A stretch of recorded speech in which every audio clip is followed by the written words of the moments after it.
Hello everyone, welcome back to another stream. Sorry for that delay, couldn't get the dogs situated, but we're all good, mostly for now. So, on last night's stream, I forgot to pull up my playlist.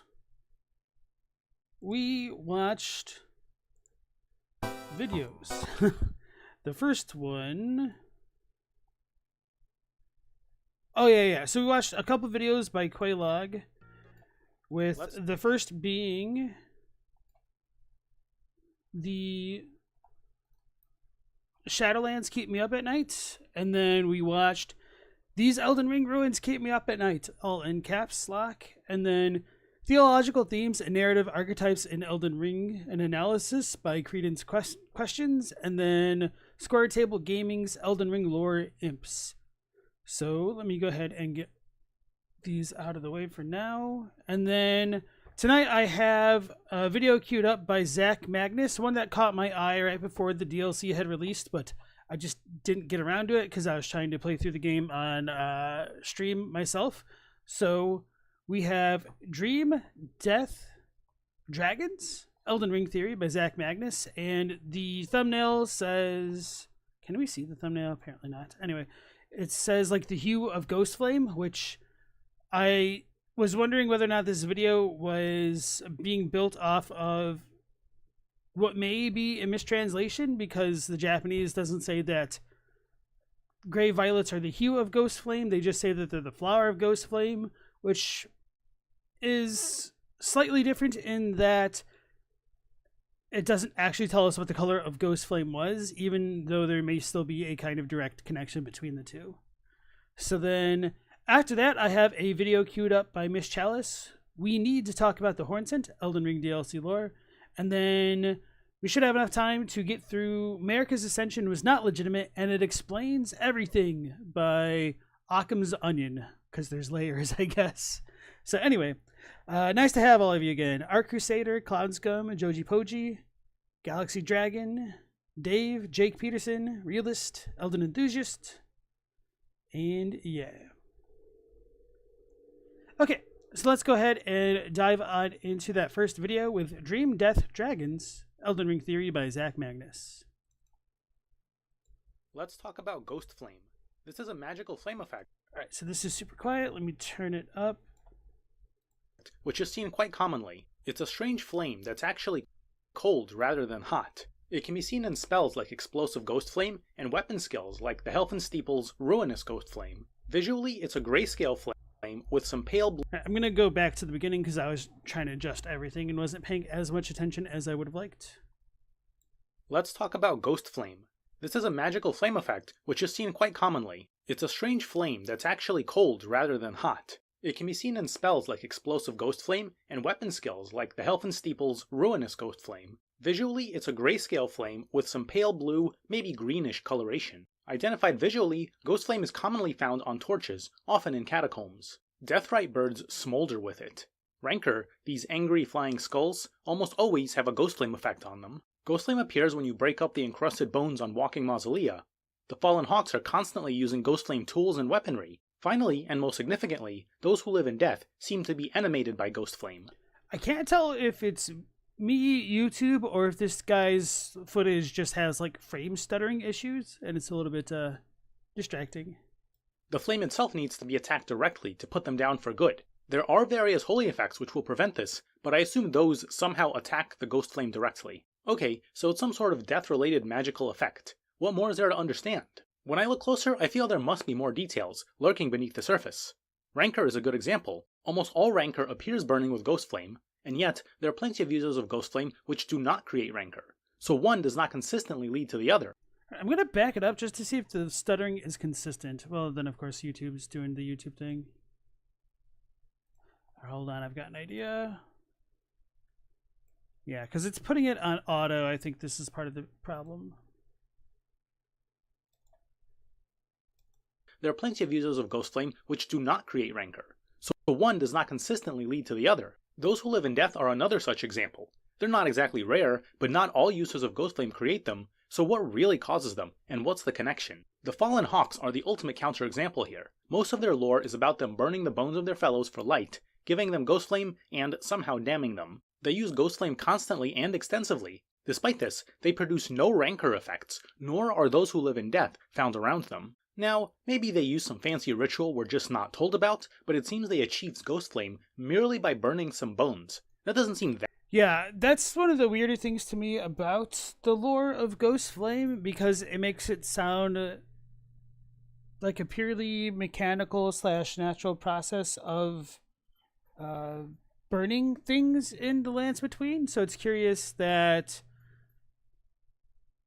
this is like burning the flames of their fellows kind of created Ghost Flame, and maybe that suggests that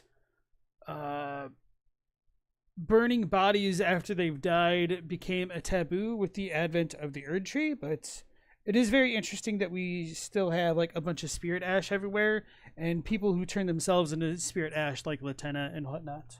All right, and then Pigsy, nice to see you again, and Scaleezy. And then Corn, nice to have you in again. Imagine living in a land where there are 10 different things that animate the dead. Yeah, and as he was talking about the color of Ghost Flame a little bit briefly here, I was just thinking how awful it must be to have some forms of color blindness in a game that's pretty heavily coded with its colors at times. So I know some other content creators like Sinister Stromboli are colorblind, and they have to ask their girlfriend what colors are what sometimes just to try to get a better read on the lore, and that just sounds kind of terrible, not gonna lie.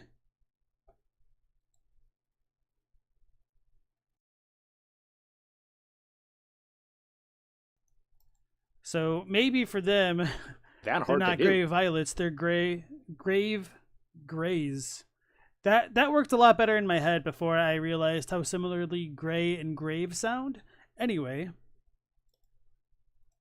my point is that Ghost Flame itself, though inherently fairly mysterious, seems like a simple and common phenomenon. Merely producing Ghost Flame is not enough to cause some of the effects associated with it, such as rancor, or especially those who live in death.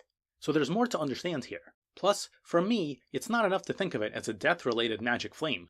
As I discussed quite extensively in a previous video, there's also the yellow-black Prince of Death's flame, which is also a death-related flame effect, though more rarely seen. So which death flame is used when, and why the distinction? An extremely brief synopsis of that other video is that the yellow-black flame comes from cursed souls which cannot animate a normal body, and a Godwin soul has similarly been cursed. While these yellow-black flames are sometimes connected with Godwin's soul, this video will instead deal with the bodily aspects of death. Ghost flame effects are more... And it is important to keep in mind that this video did release before the DLC had come out, so whatever claims he may make about the yellowy, rancorous flame might be contradicted with the Hornsent kind of apparitions, so just keep that in mind. Associated with Godwin's body, at least when it comes to those who live in death. These spooky skeletons are one of the central Elden Ring mysteries. It starts right in the name, those who live in death. What does that mean? What could those terms mean for this to even be a sensible concept?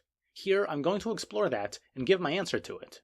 The Deathroot item description tells us a lot. It tells us that it is a source of those who live in death. It hints that it comes from Godwin in saying that the Deathroot only spread after the Night of Black Knives. The disturbing Godwin-esque growths are almost always found in the same places that Deathroot is found, which to me solidifies the connection. Godwin's body is at some large roots, so it makes sense that Deathroot would spread through this root system originating from his body. But the Deathroot also explicitly says that it is a form of the Rune of Death. How is this possible, and what does it mean? What does the... One of my favorite ideas that I heard presented first by the community is that when we die, our runes kind of become little sapling branch looking like things. So who's to say that a much bigger rune wouldn't have something similar going on with that? So maybe Godwin's runes that he loses upon death just sprout in the form of Deathroot because of the Rune of Death. So our Crusader wonders what came first, the Ghost Flame or the Deathbirds. I would assume the Ghost Flame, to be honest. Although I guess we don't really know if Deathbirds are constructs or if they're like revivified birds of some sort.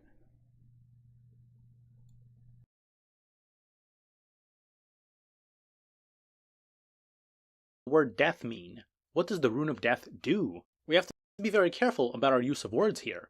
Let me lay out the confusion. Historically, the Rune of Death seems associated with ending the lives of beings who are already alive.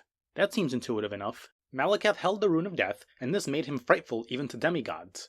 When a piece of this was stolen during the Night of Black Knives, that's how it was used, for ending the lives of demigods. Furthermore, the Golden Order was created by confining destined death, which is echoed by the Mending Rune of the Death Prince, which I will discuss in depth soon. And it's not directly stated what effect that had, but it's commonly held that because the Rune of Death was sealed, living people were not able to stop living as often as they otherwise would have. I'm not speaking so circuitously for YouTube algorithm reasons. I would like to say people died less often under the Golden Order. Maybe they didn't die at all. But to say that sealing the Rune of Death stopped people from dying is practically circular. It doesn't help me understand anything. So I'm explicitly showing that, at least in these contexts, the Rune of Death is actually connected with ending lives, and the lack of it is assumed to relate to lives not ending. And that is indeed a very intuitive definition of the word death. But that's what...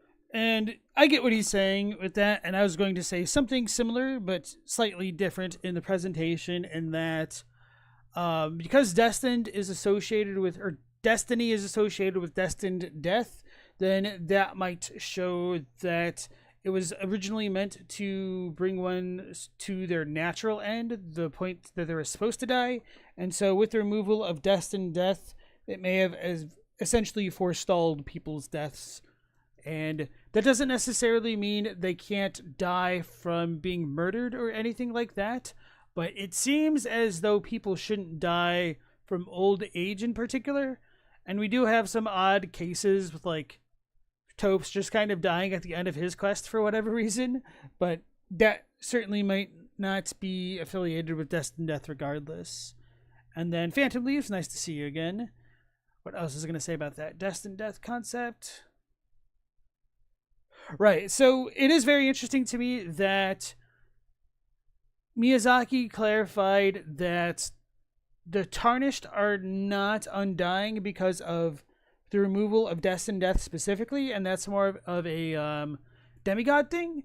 So that makes me wonder if the removal of destined death may have happened after the Tarnished were banished from the lands between, and all that kind of thing. And just on a slightly pedantic note, since, you know, it's kind of the theme of the channel, I would make the slight distinction in that the Golden Order didn't necessarily start on the confinement of destined death as much as it was the removal of destined death from the Elden Ring.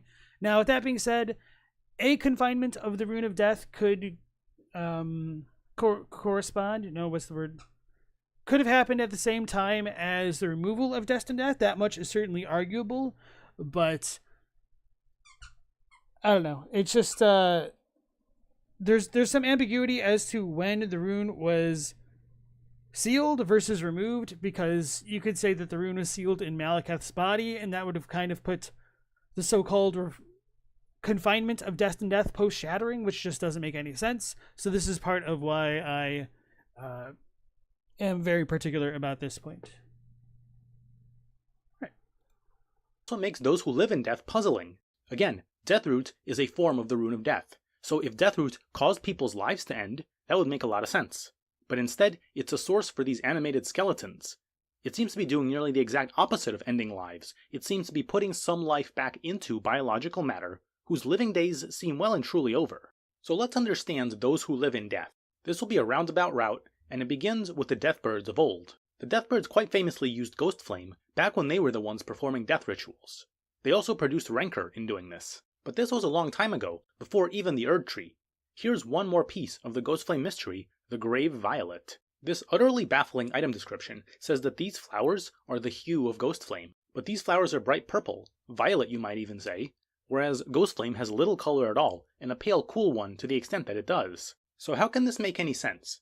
To me, the answer is that magic has changed over the eras. Before the Gold... And I thought that was a really strong possibility until I looked back at the Japanese description and I was like, damn it. Because, I don't know, I really did like the idea of Ghost Flame having formerly been purple in hue, or more specifically violet. And that led me to believe that not only did the Black Flame lose its power, perhaps Ghost Flame lost something once Destined Death was removed from the Elden Ring as well. And so that isn't to say that it didn't happen that way or that it couldn't happen that way, but there's a lot less room to make those kind of conclusions in the Japanese text alone. And then Pigsy thinks that the tarnished soul would take the form of a spirit and return to the golden Erdtree if we didn't have grace. Like everyone else, but grace revives us first, the tarnished is affected by both.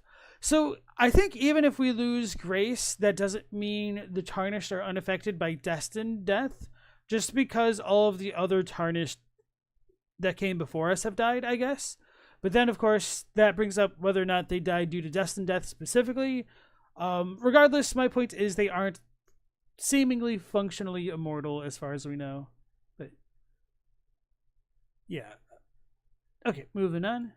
In order, the Rune of Death was not sealed. Its power was generally available. I believe that Ghostflame used to incorporate the power of the Rune of Death, and that this also had an effect on its appearance. I believe Ghostflame used to be purple, and it was at that time that this association with Grey Violets was formed. Then the Rune of Death was sealed, and Ghostflame lost both much of its power as well as much of its color. But the flowers are still themselves, so they serve as a clue to the ancient past. I will refer to this hypothetical purple Ghostflame as Ancient Ghostflame.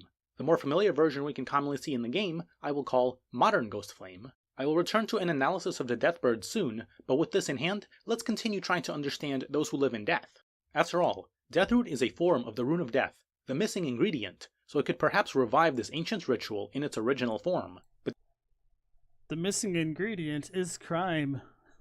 I can't help myself. I just brain hijacked for a moment there. Let's continue trying to understand those who live in death. After all, Deathroot is a form of the Rune of Death, the missing ingredient, so it could perhaps revive this ancient ritual in its original form. But despite Deathroot being a source of those who live in death, they burn with modern Ghostflame, nothing purple to be found. And so, I believe the other key to understanding those who live in death are the Tibia Mariners. These guys are purple as hell, and obviously they're closely related to those who live in death. Furthermore, every single one of them drops Deathroot when defeated. I believe these Mariners are the primary effect of the Deathroot, enabling a purple-hued ritual of old. In a way, they are the Deathroot, mobilized and in action. They are the source of those who live in death. I believe that nearly everyone who lives in death was originally created by one Tibia Mariner or another. It's true that most of those who live... I would disagree with this assessment because I believe those lost in death are functionally different than those who live in death, and those lost in death are more directly associated with Tibia Mariners, and we are told that those who live in death first came into being, or like first sprouted, whatever you want to call it, when Deathroot first touched them. So that's kind of like a pretty big difference as to their origins. And I've come around a bit more recently on the whole, like, what's the difference between like those lost in death and those who live in death. Due to the DLC, when we finally saw some more skeletons reanimated by putrescence as opposed to something like Deathroot, and there's no other indications of Deathroot in that area. So it seems to me that spirits may have always had the potential to reanimate skeletons or organic matter to some extent, but Deathroot is like a new form of spirit agitator to cause them to reanimate bodies and whatnot. And we also have like necromancers in necromancers in the catacombs at times, and they don't use Deathroot to reanimate these things, nor do the Tibia Mariners seemingly. So I think we have a couple varieties of undead, as fun as that is. Phantom Leaf says, maybe it's a cop-out, but you think that America through grace just keeps reviving us. Mia said that grace won't let the player go or something like that. Yes, that is kind of what I believe too. I think that grace is a kind of artificial form of fate that keeps people alive and is functionally a curse upon the tarnished. And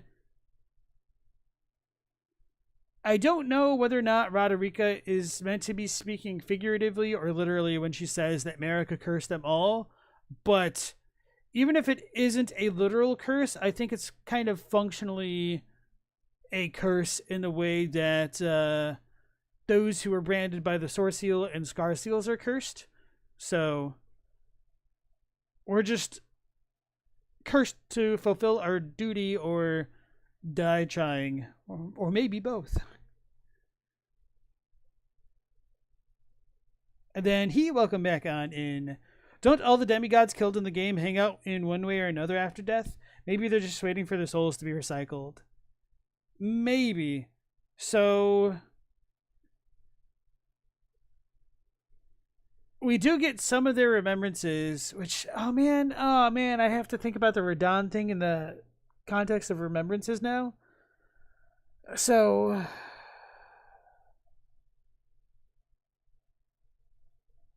I guess that shows us that the soul is distinct from the remembrance, which is kind of what I thought.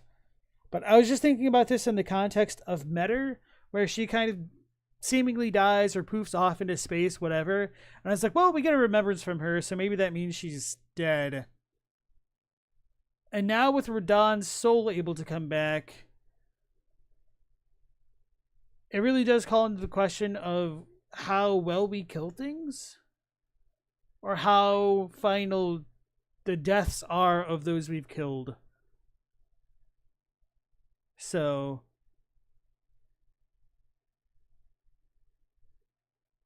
are we just stripping them of gold after all? I thought that was a possibility for a while, but I mean, the thematics don't play super well into that kind of reading.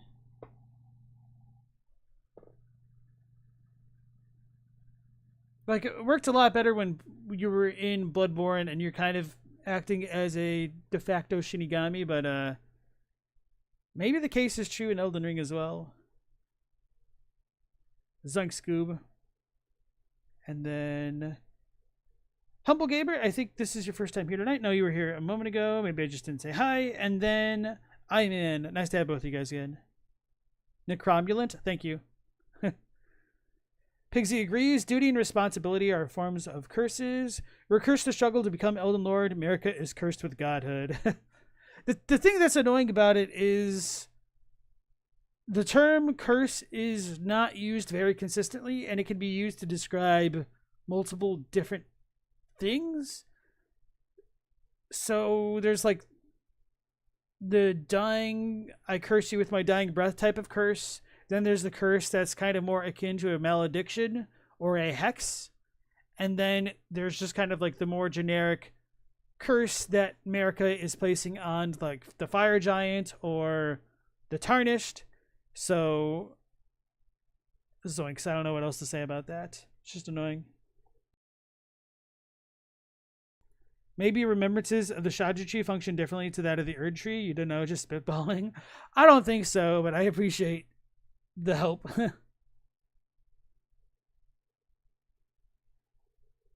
Yeah, that's kind of how I feel about it, Pigsy.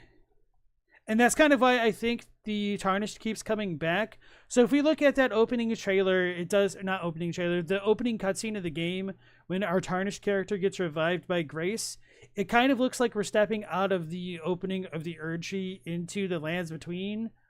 So it could be viewed as us being revived by Grace from the Erdtree, like literally as Melina and other characters say. And so because the Erdtree has our memory, it might just be able to call our soul to the gold, which kind of reanimates the body, I suppose. All right, let's go ahead and go back in.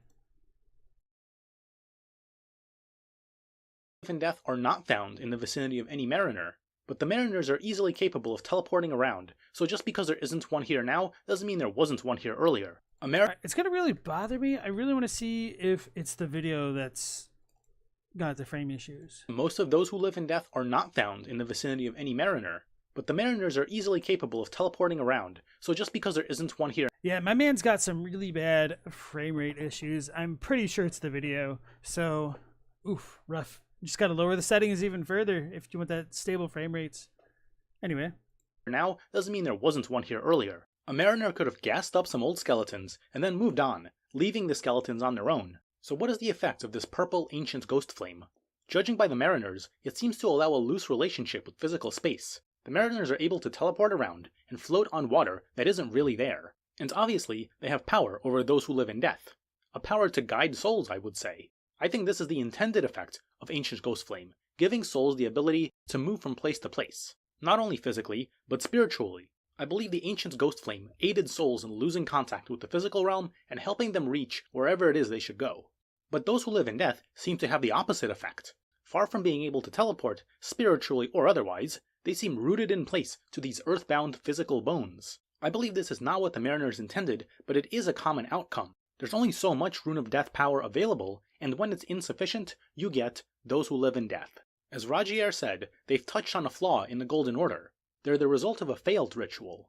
The Ancient Ghostflame ritual was based on the assumption that the power of the Rune of Death was widely available, but now there are only limited amounts in specific places. So the way he phrased that made it seem as though Roger said that it was a failed ritual, but that's kind of not what he says. Upon a flaw.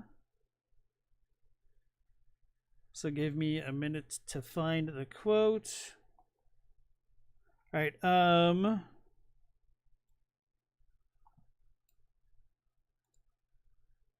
awkward. All right. You may find this peculiar, but I have discovered something in my examination of the Night of the Black Knives. These souls have committed no offense. They have every right to life, only they happen to touch upon a flaw in the order. Yes, indeed. If D knew what drives me now, he would surely boil over with rage. So, him saying it that way isn't... I don't want to say like...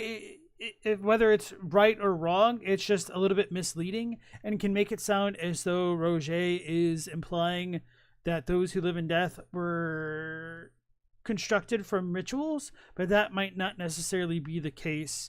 And there is a little bit of a difference in the Japanese here, because rather than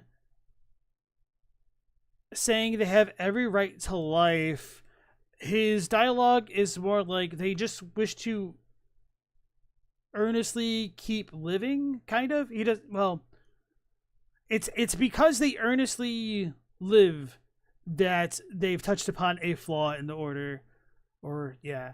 So basically, they're not dead because they don't want to stay dead. There's something that makes them want to stay alive, which causes them to possess these bones and reanimate these skeletal bodies. And Dave loves that mariners row their boat through the land. Yeah, gently down the stream. So you guys are talking about St. Trina? Maybe the Tibia mariners rowing their boats down the stream is a reference to her. No, that's a joke. Anyway. Joji asks, the corpses crowding the roots in the dungeons were all placed there before the Rune of Death was sealed or after? So that's one of the bigger questions about the environmental lore storytelling about the catacombs, because we're told that some catacombs were built at the Erdtree's roots, essentially, because they connected to the Erdtree. And so that makes it sound as though they should have been placed there after, well, maybe not after the Rune of Death was sealed, but after like the beginning of the Erdtree at the very least. And so if you are a person who believes that the Rune of Death was sealed or removed upon America's ascension to power, then one of my questions for such individuals would be, well, then why did they go through the trouble of having all of these catacombs to recycle the souls of the dead into the Erdtree when death shouldn't have really been a thing?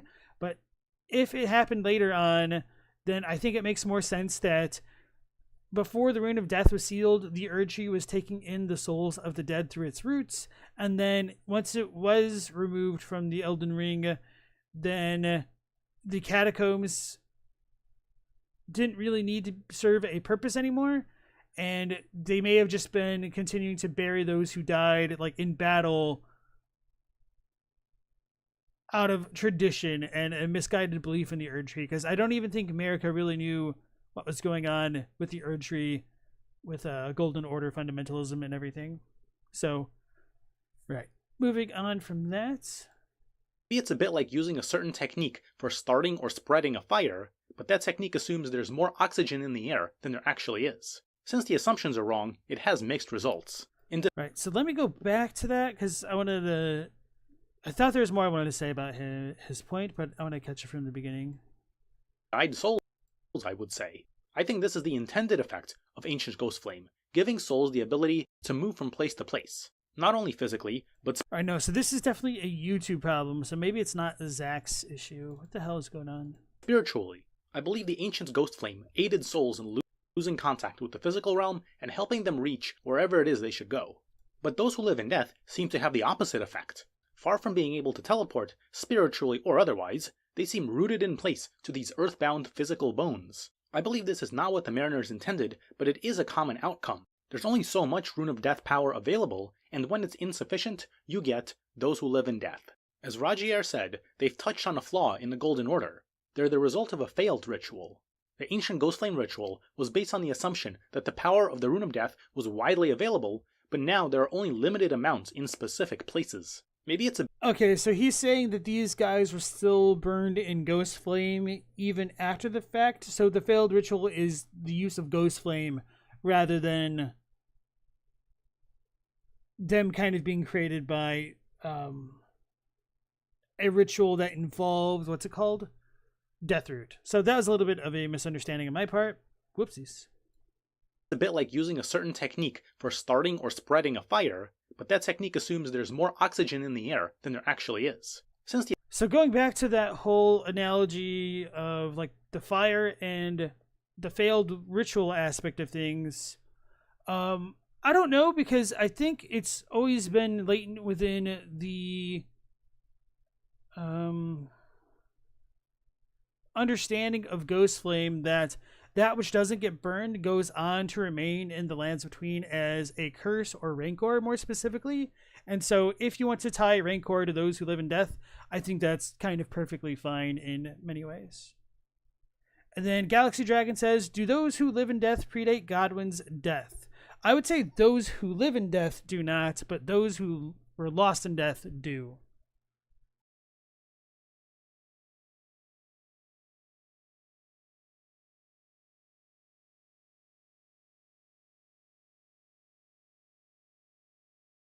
Sorry, dog invasion? Alright.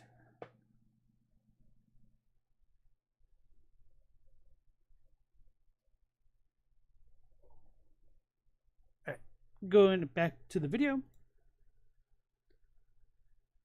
The assumptions are wrong, it has mixed results. In defense of the Mariners, I believe a success on their part causes a soul to move on, which would leave no visual indication in the physical world. So we can't really tell how often they're succeeding, but we can see lots of their failures. I believe that, generally speaking, modern Ghost Flame is a sign of an excessive connection to physicality. It shows up when something spiritual, like a soul, is stuck connected to the physical realm when it might otherwise move on, lose contact with matter, and exist purely in a more spiritual realm.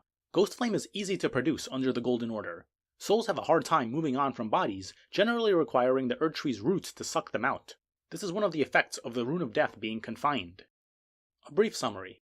One of the powers of the Rune of Death is allowing souls to move on from matter. The Rune of Death used to help create purple-colored flame, which I believe was used by the Deathbirds, and is echoed by Tibia Mariners more recently. Those who live in death arise, ultimately, due to Godwin's body, and the word death in their name refers to corpses specifically, not to any abstract concept of death. Although what exactly qualifies as a corpse is more a matter of opinion than fact, as I'll soon discuss. But their modern Ghost Flame magic shows that they are trapped in the physical realm. Now let's look at Rancor. Rancor is also enwreathed in modern Ghost Flame, and as such is tied to matter. Appropriately enough, Rancor is constantly related to wrath and vengeance, and is drawn to anguish. Rancor, I believe, is simply that, certain negative emotions manifested physically. Though it is related to Deathbird's rituals, I believe it arises more generally. For instance, Yeah, I would agree that Rancor does seem to be more related to emotions, and I wonder if it's related to the will that hasn't been able to be fully released from the world, but we might get into more about that later. Siren enemies can use Rancor. Another interesting example is the Family Heads weapon and its weapon skill, Familial Rancor. The interesting thing about Family Heads is that the heads are only representations, metal replicas of people's heads. They're not physical relics of those people's bodies. Yet the anguish from these representations is enough to invite Rancor. It seems that negative emotion is quite native to matter, and easy to evoke in all sorts. So the familial heads themselves could have either ashes or bones within them, and there could still be some bones left over in cremains, which might explain why they rattle, but I don't really know. It is also very interesting that we have a depiction of two lions on the handle portion of the flail.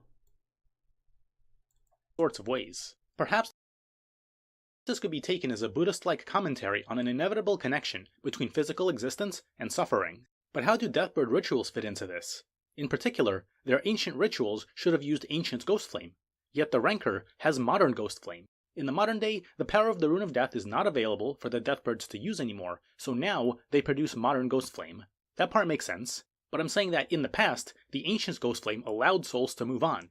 Yet Rancor is also described as ancient. Why should these ancient cinders of the Deathbird's ghost flame have produced Rancor, emotions bound to the physical realm?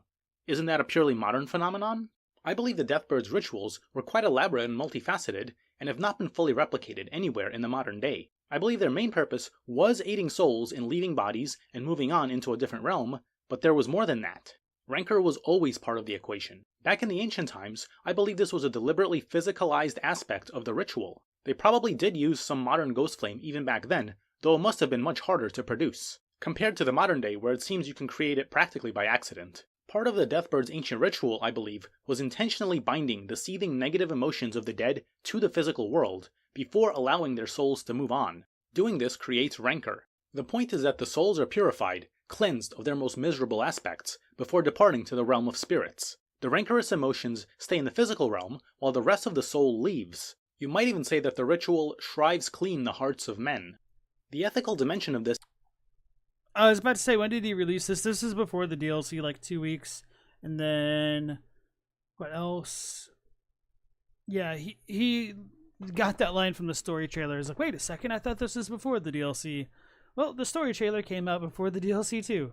Anyway, so Iron Lung, nice to see you again. And then Joji was asking if the lions caused the deaths of the children. I don't think so. No, I think it's just like iconography from the age. So Garrus may have been an adherent of the two lions / Godfrey's time, but yeah, I don't really take it to be too indicative of anything except for maybe more of a relation to Godfrey's time, I guess.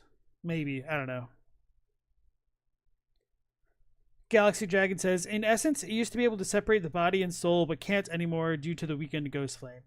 Yes, and I kind of agree with a lot of what Zach is saying here, and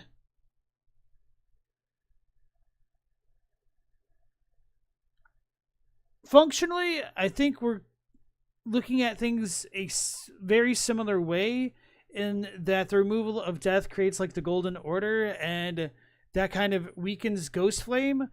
But my opinion is a little bit different in that it doesn't necessarily have to weaken Ghost Flame as much as it is that Spirit has been made into immortal essence according to Roderica, and so what might have killed the spirits in the past may do so no longer, and that could just be literally the same thing of just having the rune of death removed from the ring, but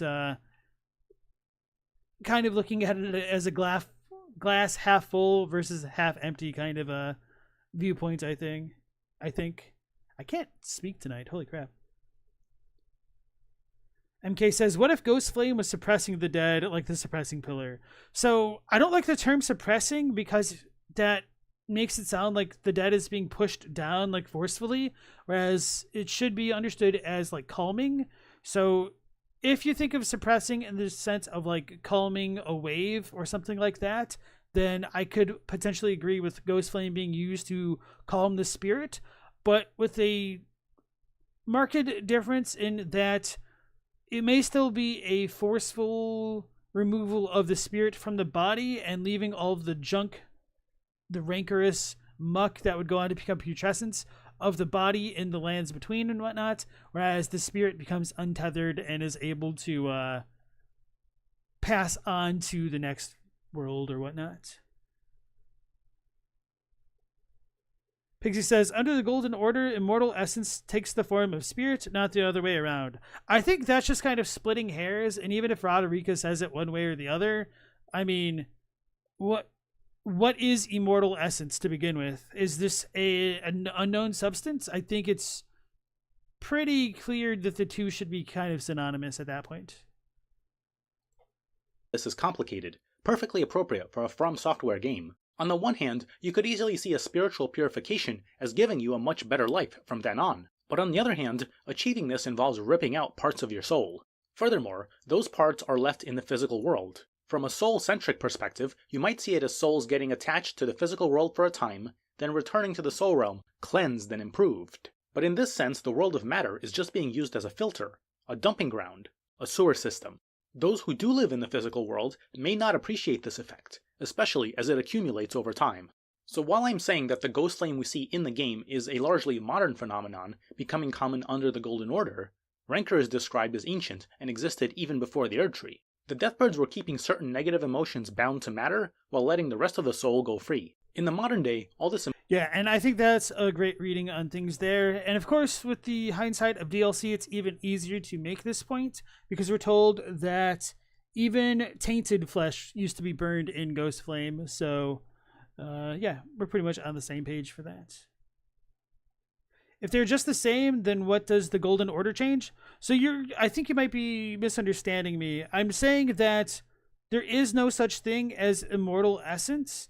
I'm saying that it's the spirit, and the spirit is made immortal by the Golden Order. As to compare it before the Rune of Death was removed, the spirit would die as a natural part of life, and its latent essence, like its latent spiritual energies, would dissipate and go on to refund and be recycled in that cycle of life and death and whatnot. But that all got changed when the Fire Nation was attacked. Okay, now you get it, sweet. Emotional baggage continues to haunt the lands between. That's appropriate, since modern Ghostflame is associated with being tied to the physical realm, perhaps too much so. Thematically, this also echoes the state of Godwin's body. Now I've described how I think Ghostflame works, as well as its history, so let's look at the big picture. What of Fia and the Mending Rune of the Death Prince? What does the Mending Rune do? How does Fia create it? Let's understand Deathbed Companions in general. I believe the overall philosophy of the Deathbed Companions is all about the power and significance of physical bodies. Deathbed Companions understand that a body can have a very strong memory of its soul, and all their rituals revolve around this fact. Their ultimate goal is supposed to be to lay with the remains of some noble and give them another chance at life. How does that work exactly? It's expected that these remains could be quite withered and delicate. In other words, they may have been dead for a long time. I don't believe they have the power to revive the noble's body, but rather, they use the body's memory of its soul to try and attract that soul once again. The soul is meant to be born into a new body, birthed by the companion, who dies in the process. It might seem like a long-dead body has probably lost relevance to the soul it once had, but the Deathbed Companions say otherwise. I believe it is for this reason that Fia feels such an affinity for those who live in death. They're just bones. Alright, so I'm going to back that up just so I understand his point a bit better. Let's go back a little bit further. As well as its history, so let's look at the big picture. What of Fia and the Mending Rune of the Death Prince? What does the Mending Rune do? How does Fia create it? Let's understand Deathbed Companions in general. I believe the overall philosophy of the Deathbed Companions is all about the power and significance of physical bodies. Deathbed Companions understand that a body can have a very strong memory of its soul, and all their rituals revolve around this fact. Their ultimate goal is supposed to be to lay with the remains of some noble and give them another chance at life. How does that work exactly? It's expected that these remains could be quite withered and delicate. In other words, they may have been dead for a long time. I don't believe they have the power to revive the noble's body, but rather, they use the body's memory of its soul to try and attract that soul once again. The soul is meant to be born into a new body, birthed by the companion, who dies in the process. It might... I'm not sure about all of that, but I do want to hear like the rest of what he's saying. Seem like a long-dead body has probably lost relevance to the soul it once had, but the Deathbed Companions say otherwise. I believe it is for this reason that Fia feels such an affinity for those who live in death. They're just bones, their body is almost entirely gone. Nonetheless, Even bones have enough memory of their soul to bind some of it back to matter once again, thanks to the Tibia Mariners. Fia takes warmth and vigor from some unknown number of champions. She can then create what seem to be puppets of these fighters. However, she does this using only a bit of warmth from each. It goes to show that even a small amount of physicality can be so thoroughly evocative. This is a major philosophical impasse between the Deathbed Companions and the Golden Order. So, about that characterization of the Deathbed Companions, I would kind of disagree, and I'm not sure if he didn't explain his point as clearly as he could have, or at least maybe I may not have understood it as well as I could have. So, the way that I look at them is that the Deathbed Companions would lie with those on their deathbeds, and they would bring them ease, and like a pain-free transition to death, so that way their souls could pass on free of pain, which would alleviate a lot of the issues that would come up with holding on to one's negative emotions and grudges due to their suffering before they died. And so their spirit could kind of get freed of the body, and the Deathbed Companions would take on the will of the ones that she lay with. And that's made a little bit clearer in her Japanese dialogue, where when she accepts our lively vigor, she calls it our will. And in Bloodborne, the max HP stat is called the will to survive, essentially. So it's kind of a thematic overlap between these two games at the very least. And I think that gets reinforced in the Baldachin's Blessing, which says that it allows that in death there can be no pain, for in death there is no sensation. So she's giving them a kind of true death, which allows their spirits to be free of pain, whereas Rancor is paradoxically not dead, because it does continue to feel things. It does continue to feel that anguish and that enmity towards the living, and that's like why it's a bad thing. And one reason why I'm so confident about that is because we're told the perfumers treating the ailing and all those seen as impure tried to make them feel free of pain as they died. And that's also kind of another theme that's reinforced through the White Mask surgeons, who'd stab friend and foe alike for mercy killings to stop them from suffering before they died. So that's kind of why I'm pretty confident about this reading of the Deathbed Companions. Now, Zach might agree with me on that point, but even though I know where he's going for with like the memory of the body, or the memory of the soul on the body is probably a strong thing. I think you could probably compare that idea to like remembrances and whatnot.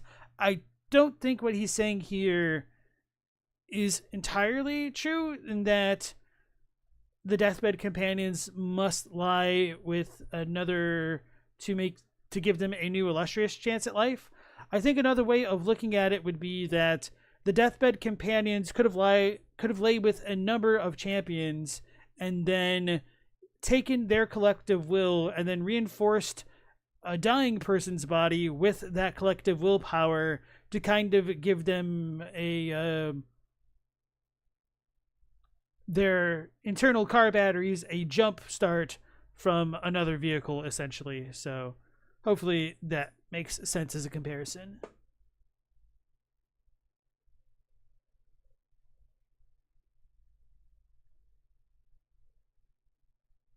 Do we know Deathbed Companions have to die for sure? Probably no. So no, I don't think they have to die. I think that's just more of a specific thing, because all of the mending rune creators just end up dying at the end of their quests when they create their rune. So I don't think that's what all of the Deathbed Companions did.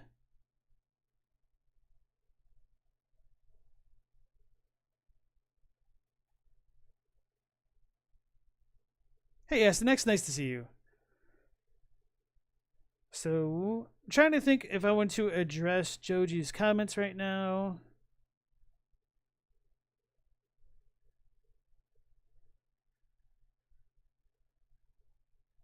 It's just kind of, there's just too much to address. So I'm just going to move on.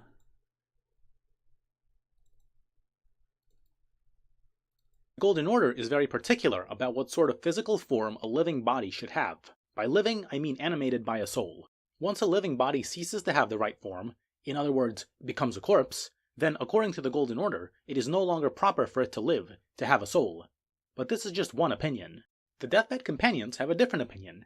To them, even what would count as a corpse under the Golden Order often still has a strong memory of its soul. Therefore, it deserves to keep that soul, to stay alive. In other words, deathbed philosophy is much more permissive about what physical forms can and should retain a connection to a soul. The Mending Rune of the Death Prince would enforce this philosophy. Bodies will be able to hold onto their souls in many situations where the Golden Order says they shouldn't, as long as those bodies have some memory of their souls.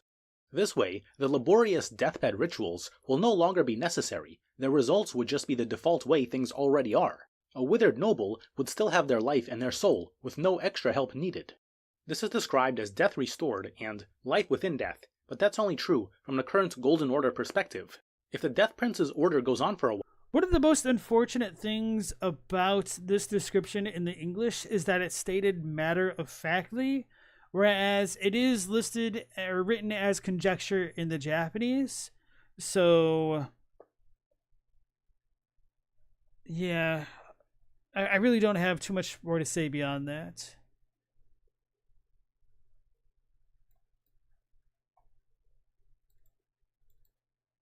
While, then society would get used to it. During its early days, people might say that some corpses are now living, but after a while, they would no longer even be considered corpses in the first place.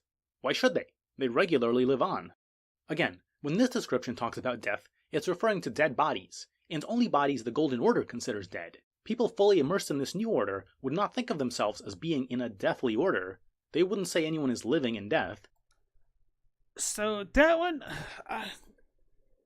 I'm not sure if he's right, because I would need to entertain it from that angle, but I just do have a little bit of a problem with stating something like that so bluntly, because this might not be correct after all, or even if it is correct, there's still kind of room for argument, and I feel like that kind of language just kind of shuts people out who may have wanted to, like, contribute, I suppose.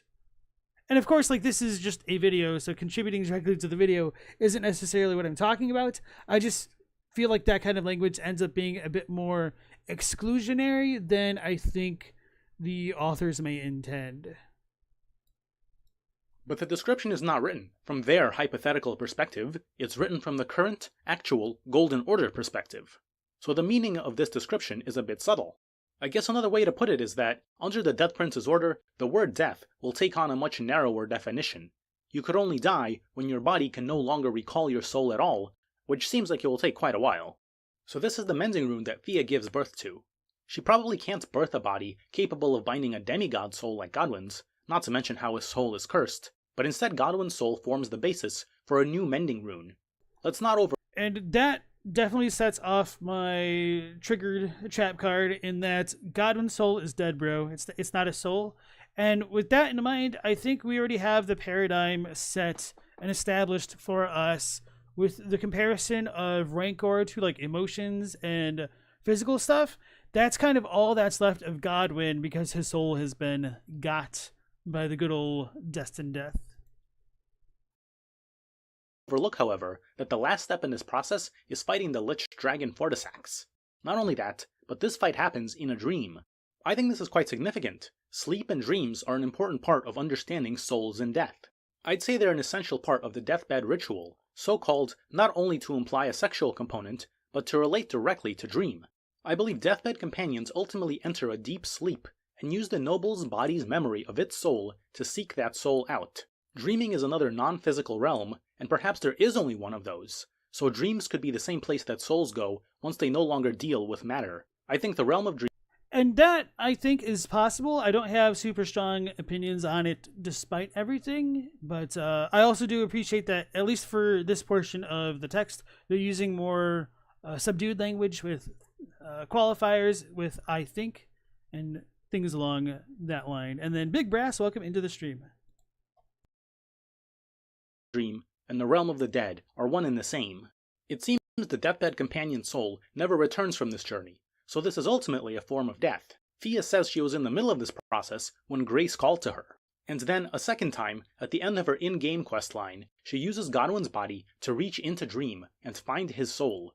However, his soul is in the grips of Fortisax, who futilely resists the soul's cursed nature. Fortisax must be defeated before the soul of Godwin can finally become a mending rune. So we see that sleep is somewhat like death, with the soul leaving the body, though normally only very briefly.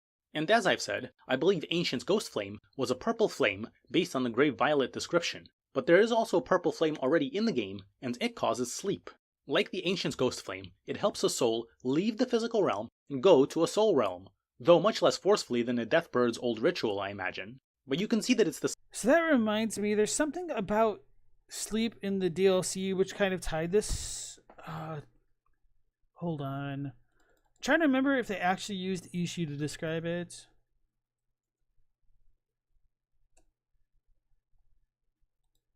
Right, we're gonna get greater will dialogue. Hold on. Okay, I found it.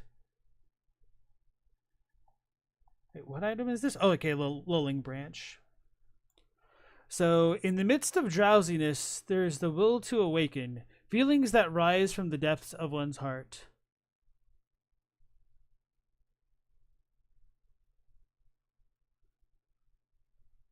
Fine with that.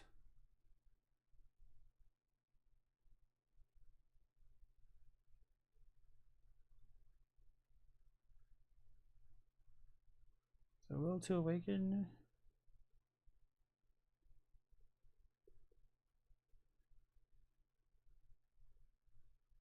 So this is very, very minor. I really don't know how important this is. I mean, as far as the localization goes, I think this is perfectly fine.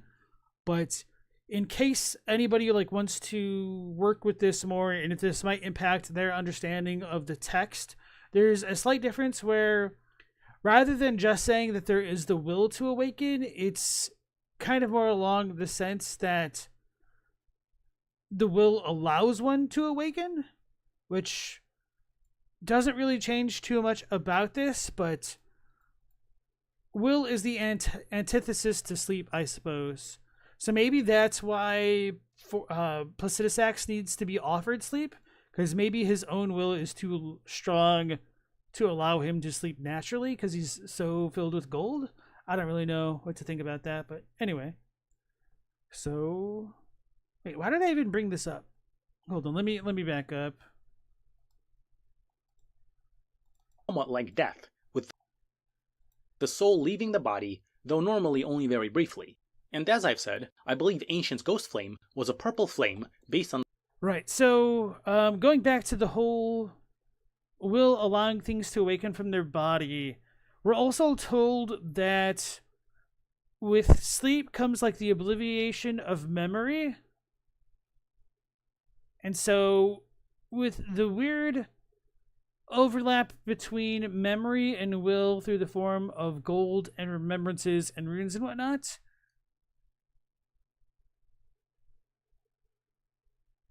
I'm trying to think of how best to describe this.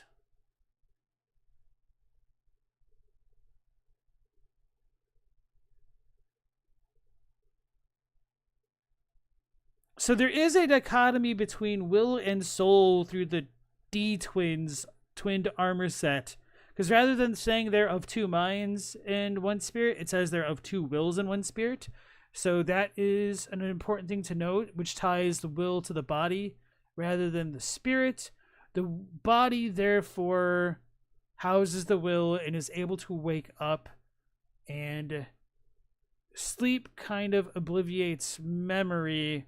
So maybe memory is more tied to soul after all, but no, we have remembrances though. And Radahn comes back despite that.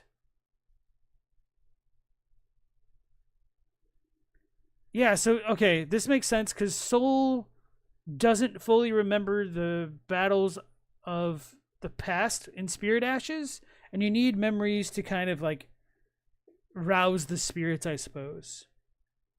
So we're going to back up to what he was saying. The companion soul never returns from this journey, so this is ultimately a form of death. Oh, right. Dreams and that connection.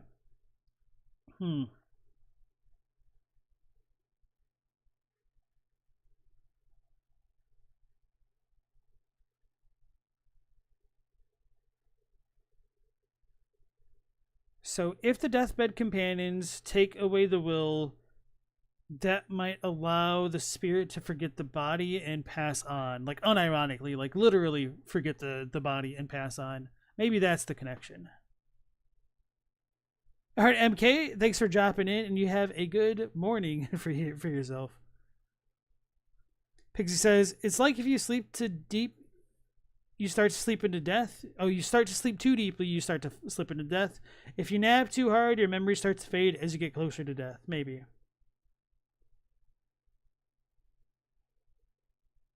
All right, hopefully that'll be good enough. Let's go back into the video. Fia says she was in the middle of this process when Grace called to her. And then, a second time, at the end of her in-game questline, she uses Godwin's body to reach into Dream and find his soul.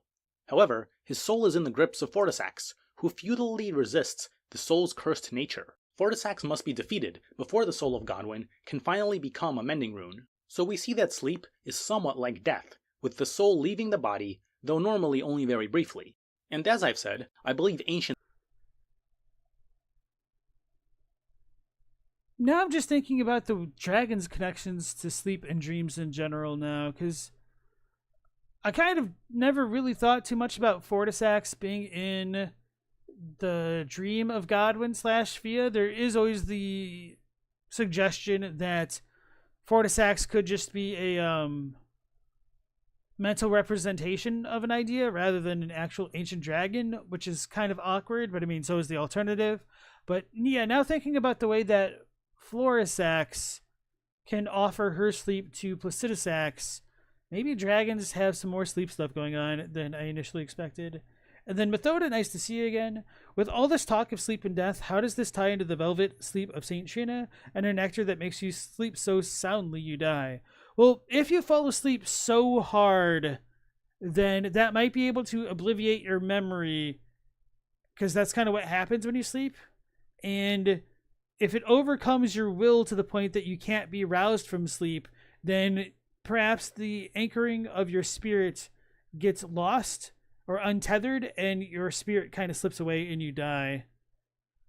But yeah, maybe that's more of a spiritual death than a bodily death, or maybe it's both.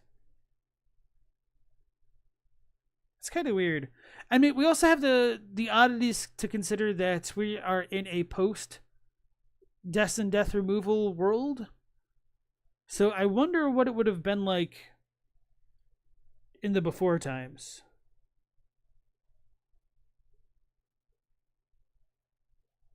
Hey, operator, thanks, and good luck with tonight's night shift.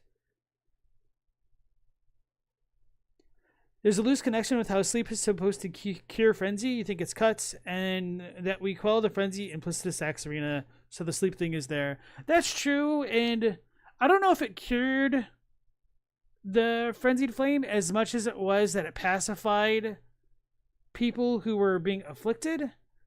But then that might have also tied into people kind of like getting blended together in that content.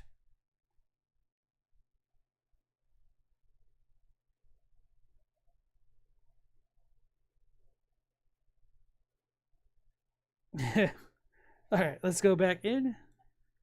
Ghost Flame was a purple flame based on the Grey Violet description, but there is also purple flame already in the game, and it causes sleep. Like the Ancient's Ghost Flame, it helps a soul leave the physical realm and go to a soul realm, though much less forcefully than a Deathbird's old ritual, I imagine. But you can see that it's the same basic idea in both cases. And when we talk about purple flame and sleep, we have to talk about Saint Trina. And inevitably we also come to the topic of Miquella, who was likely also very interested in the whereabouts of Godwin's soul. First of all, what's the deal with Saint Trina, and how does she relate to Miquella? Fever's various cookbooks describe a person obsessed with Trina who ends up learning to create a powerful tool invented by Miquella. So maybe Saint Trina is Miquella. It's possible. I imagine though that the role of dreams is quite confusing to still living souls. Plus, and for what it's worth, I do think that what Miquella does to charm people might be akin to a form of hypnosis in like the kind of like sleepy sense of hypnosis, which might allow their memories and whatnot to get frazzled for a bit, which I think does come up with some of Ansbach's dialogue, that things were hazy, but now like they're starting to clear for him, or maybe, yeah, I'm pretty sure it was Ansbach, but anyway, we do have the Bewitching branch, which is kind of like the weaker version of the Lulling branch. And Lulling might be interesting because it has connotations of sleep.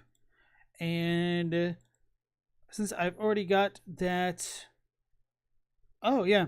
Yeah, I've already got the description up. It does mean kind of like a short nap as far as the Japanese is concerned. Or so Lulling branch is a good localization for that and might tie into all of this thematic stuff after all.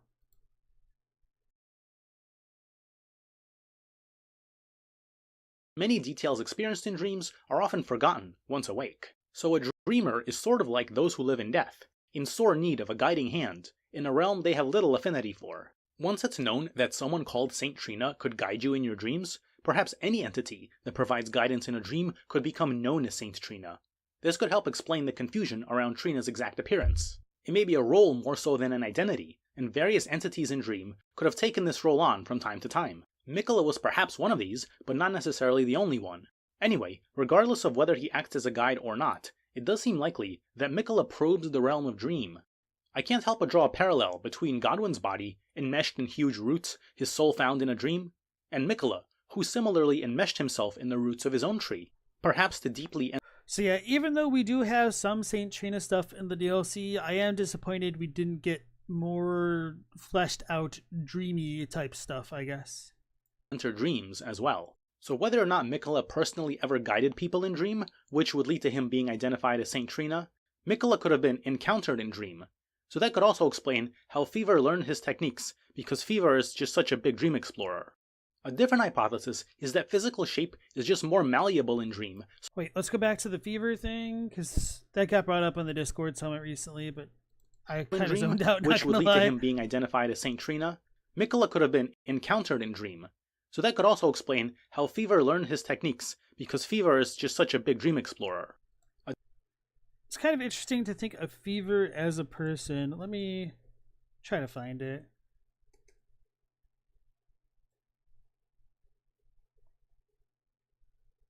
Wow. I can't. I'm having so many moments tonight. Instead of Fever, I typed in Feebor. So anyway, Fever's cookbook.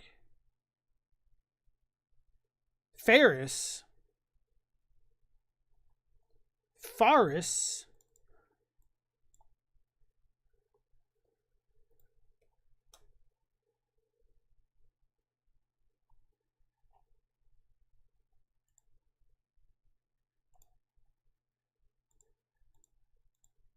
Ferris, Phallus.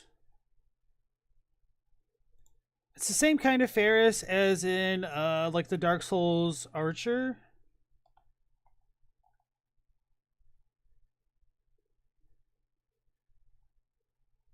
Anyway, so I guess Fever's a person after all. A different hypothesis is that physical shape is just more malleable in Dream, so Trina takes on different forms for whatever reason. And this may be spurious, but I can't help drawing a connection between dreams and dragons. It is Fortisax who stands guard in a deathbed dream. But furthermore, the usual way to reach Faramazula seems to involve falling asleep mysteriously, and then just waking up.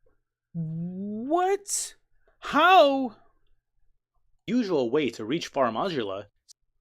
Of all of the goofy ass closed captions that we've seen for Fair Missoula, this pronunciation gets like the closest approximation that I've seen yet.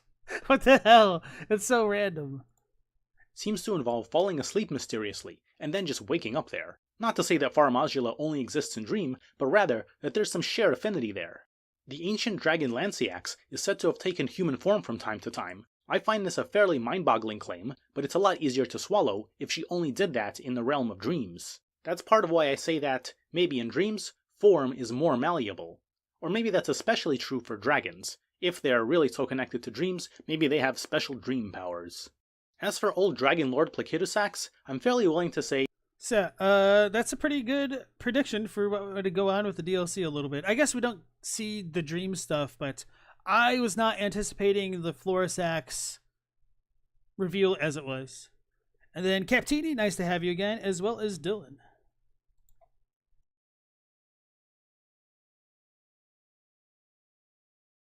that his fight actually does happen in a dream. It's easier for me to believe that you lay down and have a weird dream than believe that time actually reverses somehow. And it's only here that Miquella's needle works. If Miquella is also in Dream, it makes some sense that you need to be closer to him to make use of one of his most potent tools. Since Miquella is in a dream, the needle only works in a dream. There's obviously much more which can be said about dragons, most of it a lot more solid than the rampant speculation I'm doing here, and for Dream... So as far as the dream thing, we might be able to extend it a bit further and say that this could just be like a bit of a metaphysical reality within the person that isn't necessarily a dream, which, it doesn't sound too great when I just say it like that. But what I mean about it is you might be able to kind of meditate and reach a higher plane if the encounter with Placidus Axe is meant to be anything like the way the Flameless Ash encounters or visits Archdragon Peak in Dark Souls 3, only after meditating on a cliffside to go to that Archdragon Peak. So it has long been one of my ideas that when we lie down to face Placidus Axe, we may not be fighting the actual dragon god thing as much as it is perhaps a representation of ancient golden power that could be latent within all of the Tarnished, or just gold in general, connecting back to a progenitor type being. But of course, a lot of that is truly contingent on what one thinks the connection between gold and dragons is, and how much influence they believe the Elden Ring and or the Elden Beast and or the Greater Will, or even Meta now, have in that whole relationship. And for Miquella, some of the available information may be scant, but maybe we'll learn more soon. To close this out, let me try to address one more detail which bugs me. It may seem like a dumb question, but why does Godwyn's body cause Deathroot to sprout? Remember, Deathroot is itself a form of the Rune of Death. Why does the Rune of Death emanate from Godwyn's body? I know he's called the Prince of Death and all, but it's his soul that the death was applied to, not so much his body. For the most part anyway. He did have a curse mark carved into him. Actually, I imagine this curse mark did have enough residual power to curse at least one more soul, that of Devon, Beholder of Death. After all, Fia seems to recover this curse mark from Darien, his twin. Fortunately for Devon, he had a twin willing to share his soul between their bodies, collectively becoming D. You have to wonder, if Godwyn had had a twin, it could have been a very different story. But anyway... Oh no. Am I going to have to think about the brothers D in relation to the Scadu tree?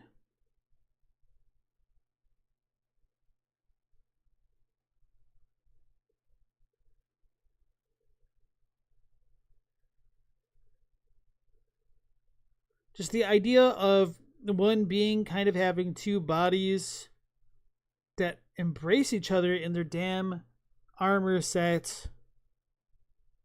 I mean, this works really well for a lot of my current theories about the Golden Order, but I mean, maybe not so much if somebody is a believer that the Golden Order happened with the Ascension of America.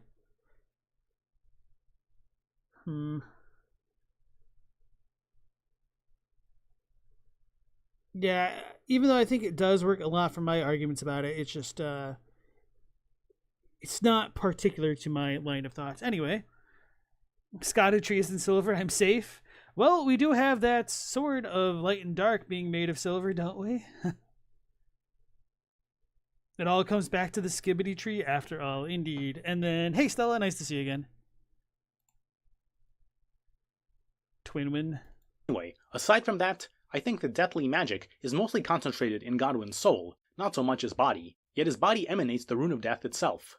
Well, it does so in the form of a root, or some sort of plant growth at any rate. I believe this is actually caused by the Erdtree itself. I don't think Godwyn's body alone would do this. The Erdtree, however, is the physical nexus of all things holy to the Elden Ring, and that includes the Rune of Death too. Long ago, before the Golden Order, even though the Erdtree was a lot less significant at the time, the power of the Rune of Death also flowed through the Erdtree, or at least through its root system.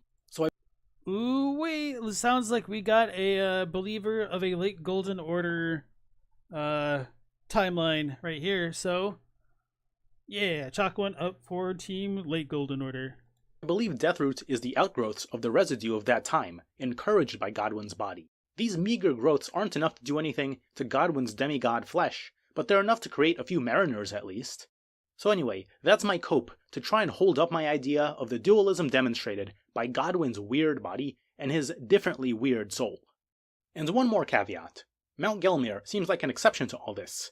In the Gelmir hero's grave, Deathroot can be found, but I couldn't notice any Godwyn-like growths anywhere. Did I miss them? Also, Rykard has his own form of rancor, which seems to use real fire, not cold ghost flame, like all the other instances of rancor.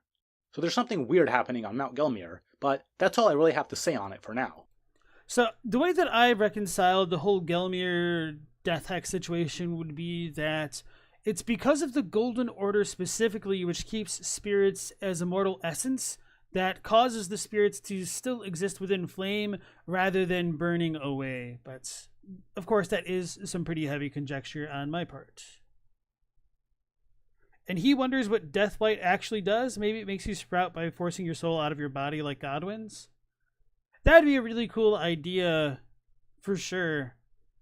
I really don't like to entertain the possibility that Deathblight could have predated Godwyn, but maybe it could have, depending on how one feels about the worm faces, or the basilisks, or even now the Deathblight dancing divine lion. So there is the unironic possibility that it does predate him, which then it would potentially predate Deathroot as well. So don't know what to make about that, because it sounds like a more recent phenomena, especially with like Fortisax, but maybe not. All right, thank you. Without horns, we got booped.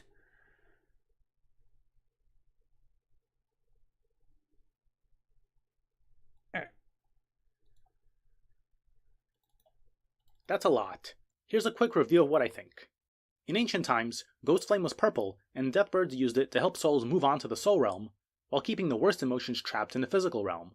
After Death and Death was sealed, only keeping things trapped really remains possible. The Mariners are trying their best in imitation of the old ways, powered by Deathroot, which gives them a bit of that classic Destined Death power. Meanwhile, Deathvad companions use the underrated power of physical flesh to pull souls out of Dream and back into physical life. But the Mending Rune of the Death Prince will make this unnecessary, as bodies' memories of their souls will be respected under this new order.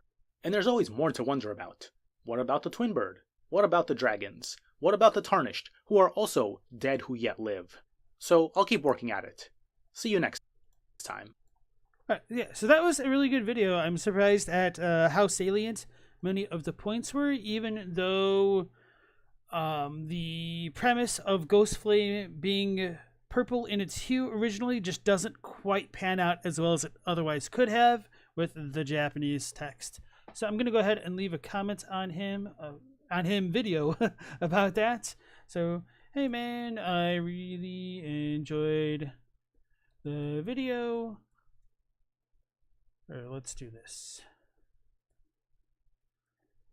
Unfortunately, as far as grave violets being the hue of Ghostflame is concerned, the JP text of the grave violet just says that they're merely the flower of Ghostflame, not the hue color of it. This is pretty disappointing, especially since in 1.0 some of Malekith's destined death attacks were also had purple flame. These were the ones parryable with the blasphemous claw. Nonetheless, I agree with many of your assessments and had some civil disagreements about the mechanics behind the deathbed companions. So if you want more info about that, I've reacted to it live on my channel, and you can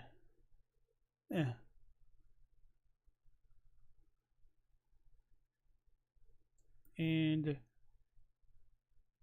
for the full thoughts on that, you can, I don't know, which I talked about in a... I am struggling. Nonetheless, I agree with many of your assessments and had some civil disagreements about the deathbed companions. Okay.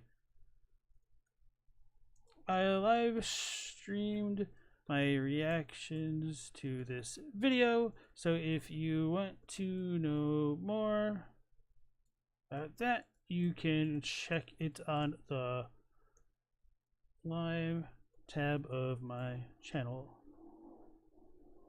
Now, I was going to say something else about that. Oh, right. As far as Rykard's hexes go, I think before the Go was a thing, they wouldn't have worked.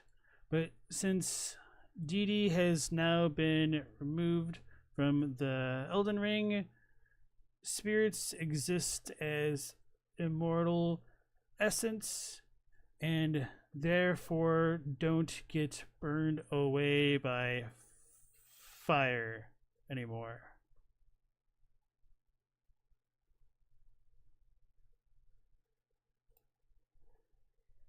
Alright.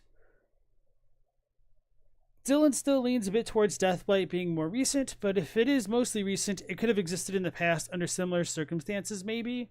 Well, that's like the thing. We can't really tie the worm faces or basilisks directly to Godwin anymore, even though we do have like a ton of basilisks by Godwin's body and whatnot. But I guess we never really could have. It was just done more for convenience's sake, with the common point being Deathblight. But now with all that stuff in the DLC and those who live in death seeming less unique to Deathroot, then I'm curious if there's more reason to believe that Deathblight shouldn't be considered unique to Deathroot as well. Captini asks, what is reanimating skeletons? To you, it kind of seems like souls trying to haunt them. Was there something in the game about that? So we can get those who live in the death or live in death's spirit ashes with the skeletal militiamen. There's like 2 other versions of that. And so because we can get spirit ashes of those who live in death, which is extremely weird to me, it implies that those spirits are spirits and have souls, I guess. So I would agree that souls seem to be reanimating these bodies rather than just like the rancor found in like Ghost Flame and whatnot. So that's probably one of the bigger differences. And with that in mind, I think we could also look towards putrescence kind of reanimating skeletons in the St. Trina's Fissure, whatever it's actually called in the DLC. So if putrescence is just like super coagulated death muck that has either souls or like rancor festering within it, then that might be why those Skelebros get reanimated. Dylan says, if we can pick up Deathroot and walk it over to Garank, then maybe Deathblight could have gotten to the lands between by all sorts of means. True. Yeah. Fissure equals fissure. That's why sometimes I just say fissure. Even though it sounds really pretentious doing it, but I just hate the alternative. The old fisherman.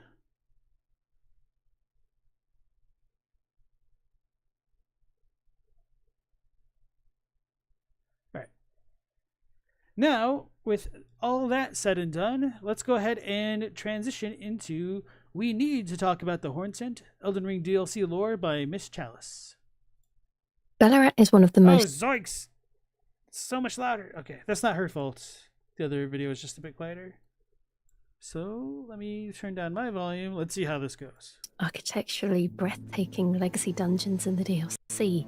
Its spiraling pillars, intricate statues, and towering structures, coupled with the hauntingly beautiful OST that makes you feel That wasn't me. like you've stumbled into somewhere truly sacred, albeit forlorn. Approaching the settlement, you ascend a grand staircase to a massive ancient door adorned with engravings, perhaps a diorama of the Hornsent's history. I was gonna say that was a good shot, and then the doors are off centered, and I was like, no, so close. Anyway. Pushing it open, you step into the abandoned lower levels of this vast city, overrun by insects, scorpions, spiders, and fly-like creatures that have made this their home. When you surface, you encounter statues of lions, foreshadowing I thought she said when you surf this as she was doing that weapon art, and I was like, what? What is going on? Whoopsies. this their home. When you surface, you encounter statues of lions, foreshadowing the boss fight that awaits you at the end of the area. Throughout Ballarat, you may notice a recurring motif of spirals. It's in the columns, in the trees, and the horns. This brings up an interesting connection between this new group called the Hornsent and a previous group you know very well from the main game, the Omens, a group persecuted for their connection to the Crucible. And in the lands between, Omens are treated with the utmost cruelty. Infants born have their horns excised, and those who survive this brutal process are enslaved and enlisted into servitude of the Golden Order, their very oppressors. Not to mention, So hold on. Let me go back right there. born have their horns excised, Hold on, let me back up even more. and a previous group you know very well from the main game, the Omens, a group persecuted for their connection to the Crucible. And in the lands between, Omens are treated with the utmost cruelty. Infants born have their horns excised, and those who survive this brutal process are enslaved and enlisted into servitude of the Golden Order, their very oppressors. Not to mention the extremist individuals who make it their livelihood to hunt down the Omen and make their existence more of a living nightmare than it already is. Before the release of the DLC, we speculated that the term Omen might be a derogatory label for those people born with horned features, a stigma imposed under Marika's reign. We theorized that Marika's disdain for the horned beings might partly be due to her shame over her own two Omen children, which made her brand anyone with these traits as cursed. This prejudice spread throughout the lands between, leading to the persecution of all horned beings. But now with the DLC, it will help us connect some of these dots. It is implied that the Hornsent and the Omens are in fact the same beings. The distinction between the two is one of perception. Context determines whether I feel, a little bit vindicated about that. Just because it seems at first they should be taken on as different beings because the Hornsent don't have any horns growing from their body like the Omen do. And that might just be because the Hornsent have found a way to channel the divinity of the horns into a specific direction, both literally and figuratively speaking here, whereas the Omen did not, and therefore they might just feel more afflicted by this potentially heightened spirituality and the assailment of curses within their own horns and whatnot. And then Tony Pepperoni, how's it going? Yeah, we just saw Quaylog shout you out on one of her videos last night on stream. So I was like, hey, I know that guy. How's it going? these beings are seen as divine or cursed. Horns are a sublime artifact to Hornsent, and their presence confirms the belief that they are a chosen people. Only the repeated sprouting of fresh horns can create a tangled horn, which is viewed as an irrefutable symbol of primacy. For the Hornsent, horns represent their spiritual status and connection to the Crucible. The more complex and tangled the horns are, the more revered the individual is. Horns, along with other attributes such as scales, wings, or feathers, are seen as evolutionary gifts that signify their chosen status. So part of the reason I got distracted earlier and had to go back to the beginning was honestly the little horn For the headband that she has on. Hornsent, horns represent their This is not it. Damn it, I hate YouTube sometime. spiritual status and connection to the crucible. Okay. The more complex and tangled the horns are, the more revered the individual. Because I couldn't tell if these were the Wild Dragon ones or if they were kind of like the one girl from Darkstalkers. Although I don't think the Darkstalker girl had horns. No, she was a cat girl, wasn't she? Anyway, so that like led me down a trip of memory lane trying to remember Darkstalkers, because I watched that show as a kid. I was like, oh man, this is pretty cool. And then there was like a fighting game. And so a couple years back, which is a lot more than a couple at this rate, I was trying to like look into Darkstalkers to see what that was all about. It turns out that the TV show is just kind of like an ad for the game, essentially, which is kind of wild to me that was like such a more common thing. Like back in the past, like Transformers, the television show, was just an advertisement for the toys. The same thing with He-Man. It's like they put the product first and they were so desperate to sell them, they essentially made like infomercials disguised as television shows to sell them, which you gotta respect the hustle, because you don't really see that too much anymore. Or maybe you do. Maybe they've just gotten that much better at it. Yeah, Darkstalkers had a show. I couldn't remember if it was any good or not, and I was gonna like try to watch it, but then I found out that like, hold on.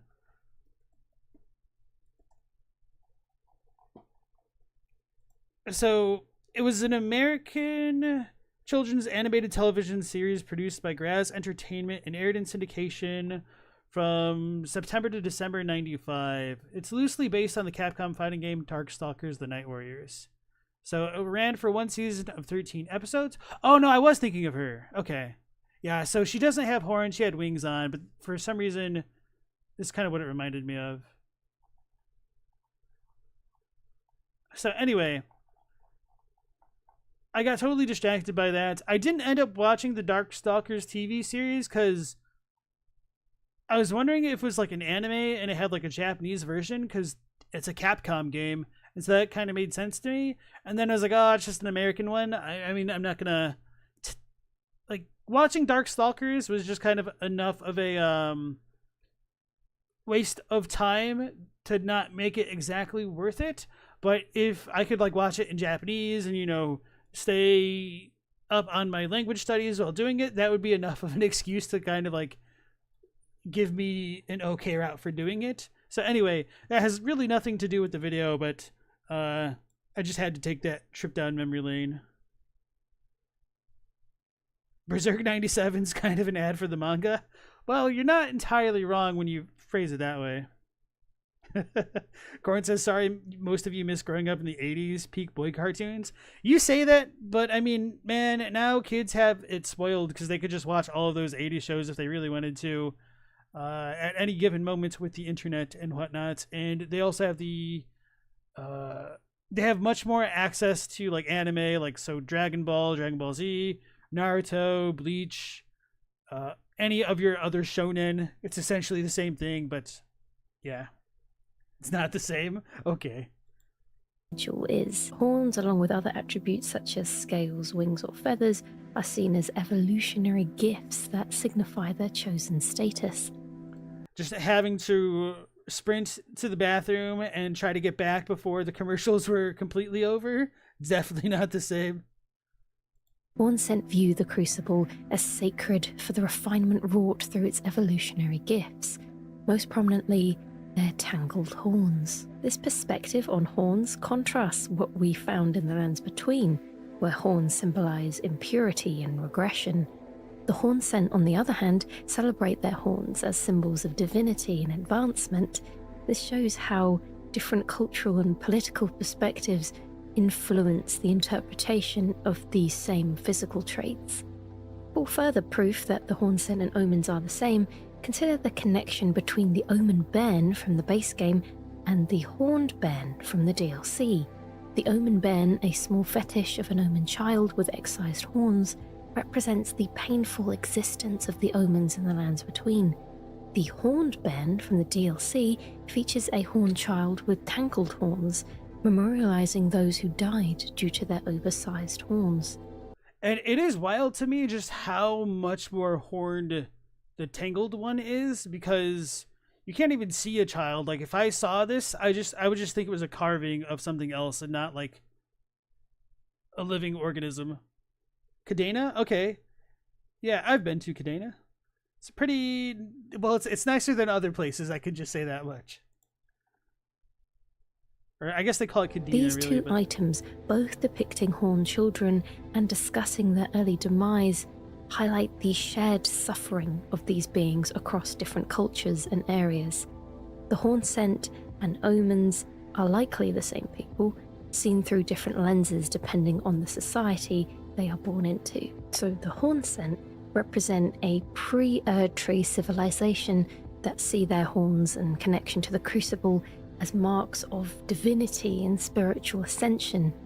However, as the world changed under the rule of America and the Golden Order, their sacred symbols became cursed in the eyes of the new regime.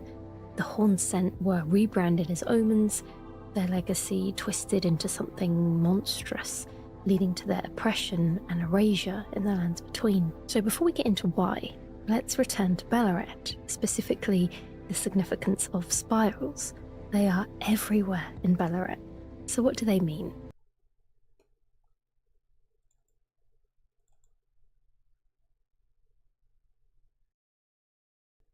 This is interesting because these spiral pillars are like right in front of normal looking pillars. So I wonder if these are more recent. I mean, this might not really matter much at all. I just couldn't help but notice that. Of spirals. They are everywhere in Ballarat. So what do they mean? The spiral depicts a connection to the Crucible.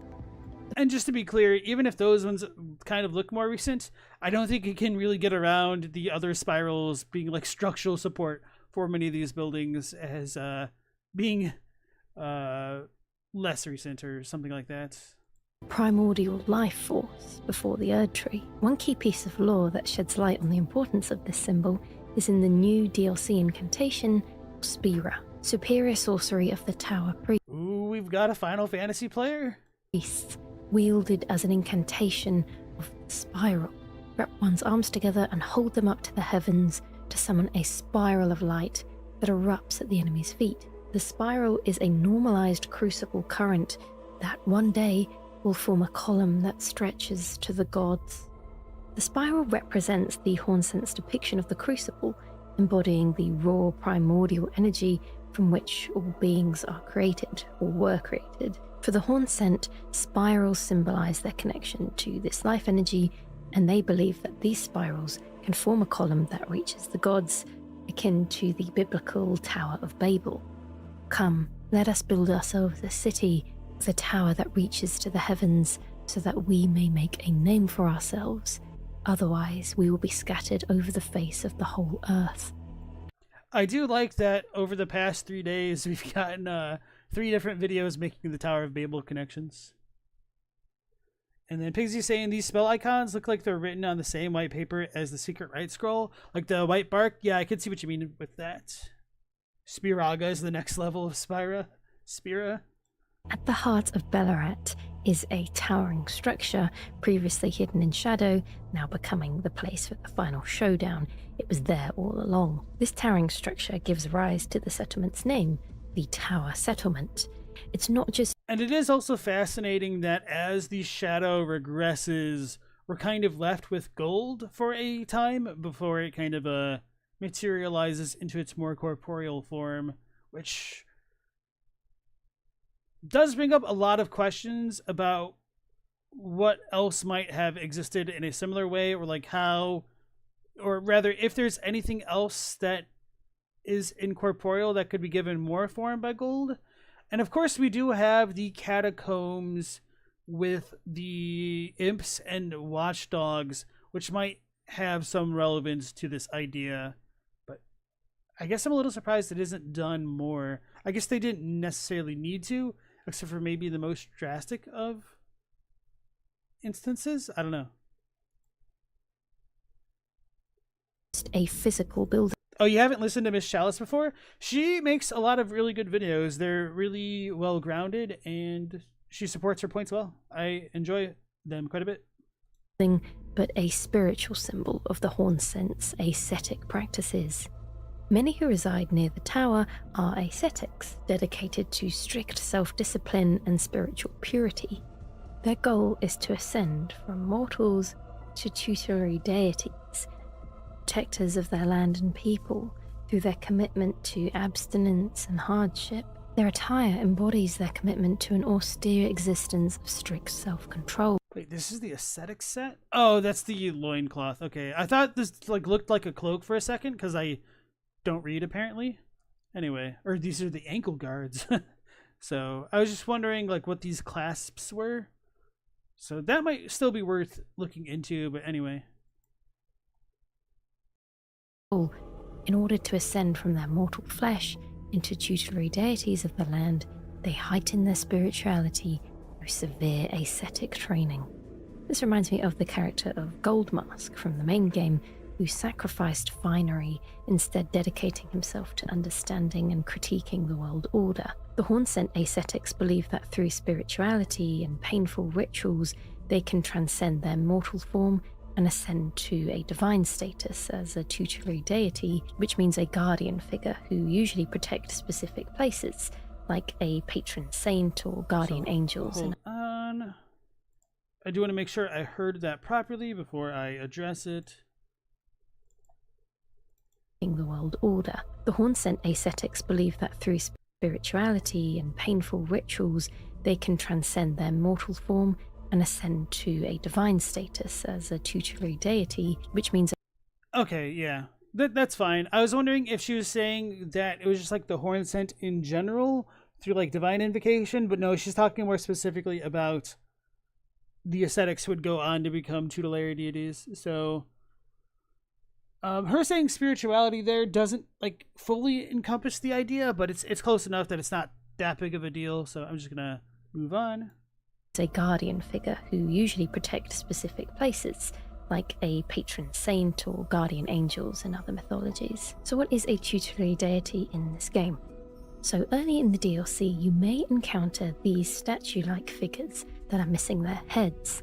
These statues hold revered spirit ash in their hands, an item for upgrading spirit summons and torrent.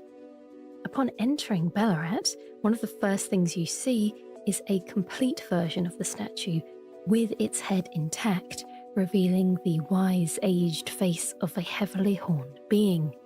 Piecing this sight together with the description of this ash is a massive, satisfying lore revelation. And I was always surprised that revered tutelary deity was not iconoclasted and had its head removed or anything like that. The withered corpses were called tutelary deities, and revered spirit ash was said to quietly accumulate in the palms of their hands. These statues aren't merely artistic representations, but most likely actual remains of deceased Hornsent, specifically those having achieved the rank of a tutelary deity. However, despite their status, they were not immortal and probably perished during the Crusade. Their desecrated corpses are missing their heads, suggesting this was a targeted attack to remove the offensive origin of their horns. So how does one become a tutelary deity? The Curseblade Cirque, a ceremonial item, was part of this process, employed by the ascetics who strove to become tutelary deities as a ritualistic object in their self-flagellating dances. Curseblades endured painful rituals, wielding these backhand blades while contorting and spinning in this dance to draw blood and prove their devotion. However, these beings were specifically failures, and their own people shunned them. Before the Land of Shadow fell into its current state, and before Mesmer's crusade, these Curseblades were imprisoned. Long ago, before the land was overshadowed by invasion, this scourge was shunned, and the Curseblades were imprisoned. It was during this confinement that Mira met Labyrinth, and upon her death, Labyrinth was plunged into a devastating darkness.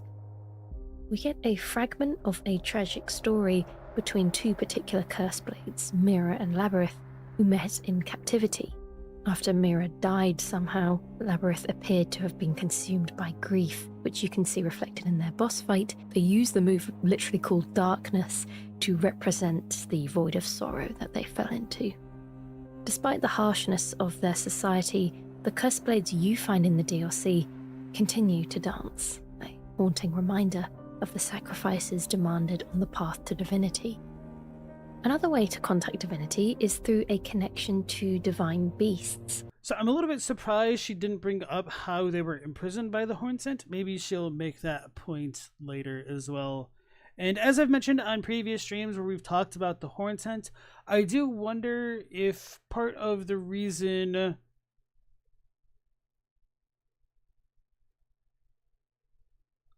Damn it, what was I going to say about like Labyrinth and Mira?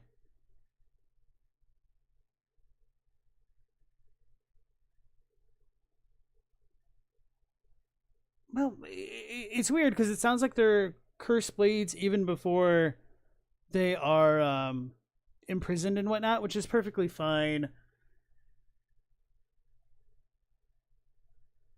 But anyway, I guess maybe I was trying to make this point, maybe I wasn't, that I do wonder if the darkness is a byproduct of their curses specifically, and if they could have gone on the path of becoming... Okay, this is what it was. So I wondered whether or not Labyrinth or Mira could have gone on to become a tutelary deity if they hadn't fallen in love, and only after the one's death did they truly fall down into becoming a curse blade, because they were just kind of tormented with all of that anguish and whatnot. So the same darkness as with the Omen twins? Yeah, a little bit.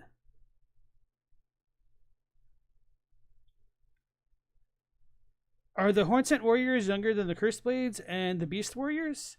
That's a good question. So we're told that the Divine Bird warrior Ornis was the first horned warrior, and if the Cursed Blades are considered horned warriors, then they should come later. So that just, it seems like a problem of labeling. They're kind of used as warriors, and they were cast away by society. So I'm probably going to just say that because they are essentially warriors who have horns, that they should have come after Ornis. But that's, of course, more up to individual interpretation. But that's a good question, and nice to have you in again, Throne. Yeah, let's go back into it. These divine creatures are revered and seen as conduits to the heavens, holding the power of the Crucible and serving as guardians of the land. The divine birds and the dancing lion are two notable examples that highlight the Hornsent's connection to celestial beings. So let's start first with the divine birds. Known for their golden hue and aloof nature, they are reluctant to bond with humans. The golden-hued divine birds are known to be cruel, never taking human companionship. Those who invoke their divinity were few and far between. Invoking divinity seems to involve calling upon a divine beast to lend you its power. This concept ties back to the aspect of the Crucible spells from the base game, where specific features of the Crucible are summoned to aid you. This idea is expanded in the DLC with even more Crucible-themed spells that allow the Hornsent to harness the divine energy of creatures like the divine birds. One of the most prominent examples of successfully invoking divinity is the story of divine bird warrior Ornis, from whom the horned warriors claimed ascent, was clad in golden armor and granted wings and feathers by divine invocation. Ornis succeeded in taming the divine bird and made its wings his own as he soared through the sky. When he finally fell to earth, he lived on as the guardian deity of the temple quarter. Ornis's story is a rare instance where a Hornsent warrior successfully tamed a divine bird, granting him extraordinary powers, including using wings and feathers as weapons. His legacy as a guardian deity could possibly be a way of saying that he became a tutelary deity through connection with divine beasts. However, the phrase, "when Ornis finally fell to earth," suggests that something happened that led to his eventual death. After all, his spirit does live on through a spirit ash, suggesting that even in death, he continued to serve as a protector, much like a guardian angel. Alright, yeah, so that was the one description which could potentially imply that the Hornsent themselves are deities of a sort, because he doesn't become a tutelary deity, like one who kind of like left his body and continued to watch over the land the same way as like the ascetics, but it could just be meant a bit more metaphorically here, which I'd be perfectly fine with. While the divine birds represent one aspect of divinity in Hornsent culture, the dancing lion embodies another.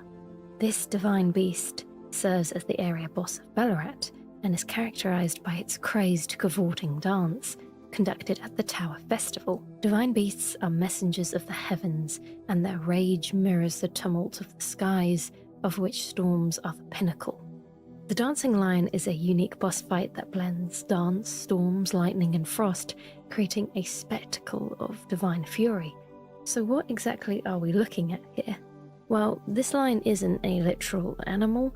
Most of you have probably seen this, but deconstructing the boss model reveals two figures, presumably Hornsent, controlling the creature from within. You get a hint of this before and during the fight, particularly in how humanoid the hands and feet are that manipulate the lion, lifting up its jaw and stamping on the ground. These are sculpted keepers, individuals adept at invoking divinity. Among the divine beast warriors, only those who truly excel at divine invocation become sculpted keepers and are granted the honor of the lion dance. The sculpted keepers don the dancing lion costume and summon the lion's divine energy, allowing them to channel its power. I really enjoy that FromSoft included an almost fully rendered model of sculpted keepers beneath the costume to confirm that these dancers are indeed channeling a lion's power. This ritual... The real shame is that we never got a version that had 3 dudes in a coat called like the Divine Dragon Dancer or something like that, because as far as the Chinese dances are concerned, as far as I know, by the way, the lion dance consists of having 2 people in the costume, whereas the dragon dance is 3. So maybe in the next DLC. Likely began as a ceremonial practice, but was later repurposed for war during Mesmer's crusade. And that's one of the lines which interests me the most about them, is that this implies to me that their dance wasn't used for martial purposes before this. And I don't know if this is like an exclusionary thing where they had never fought before, or if they were only fighting because of Mesmer's crusade and whatnot. And so if they had never turned their dances to fighting before, does that, like, how does that affect our interpretations of the Hornsent? Were they a more peaceful civilization than might be implied with like the jarring of the shaman and whatnot? Or is it possible that the lion folk are kind of a more recent phenomena, I suppose? So yeah, I don't know. Ayla's army assailed the tower. The ritual of the lion dance was turned toward martial ends. I do like the note that this is worth 30,000 runes. Thank you. Divinity, its fury, its light-footed beauty. The transformation of a sacred ritual into a weapon of war reminds me of a tragic fate of another, the perfumers, whose delicate art was repurposed for violence. The sculpted keepers only mimic the power of the holy beast, which suggests that original... That thing on top of the perfumer's helmet, or whatever it's called. Damn it. Perfumers, whose delicate art was... This does kind of remind me of some of the like plating on some of the Horned Warrior stuff. Maybe I should look closer at this and compare it to other things in Bellirat. Now, I don't think that, well, I guess we don't really have too many perfumers in Bellirat specifically, although we have like the jarrers, the potentates.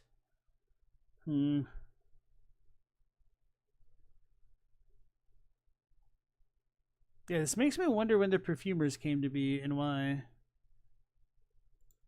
Repurposed for violence. It's the Leaf Village The headband? sculpted Okay. keepers only mimic the power of the holy beast, which suggests that original divine lions were roaming around the land of shadow at one point, kind of like the golden hippopotamus.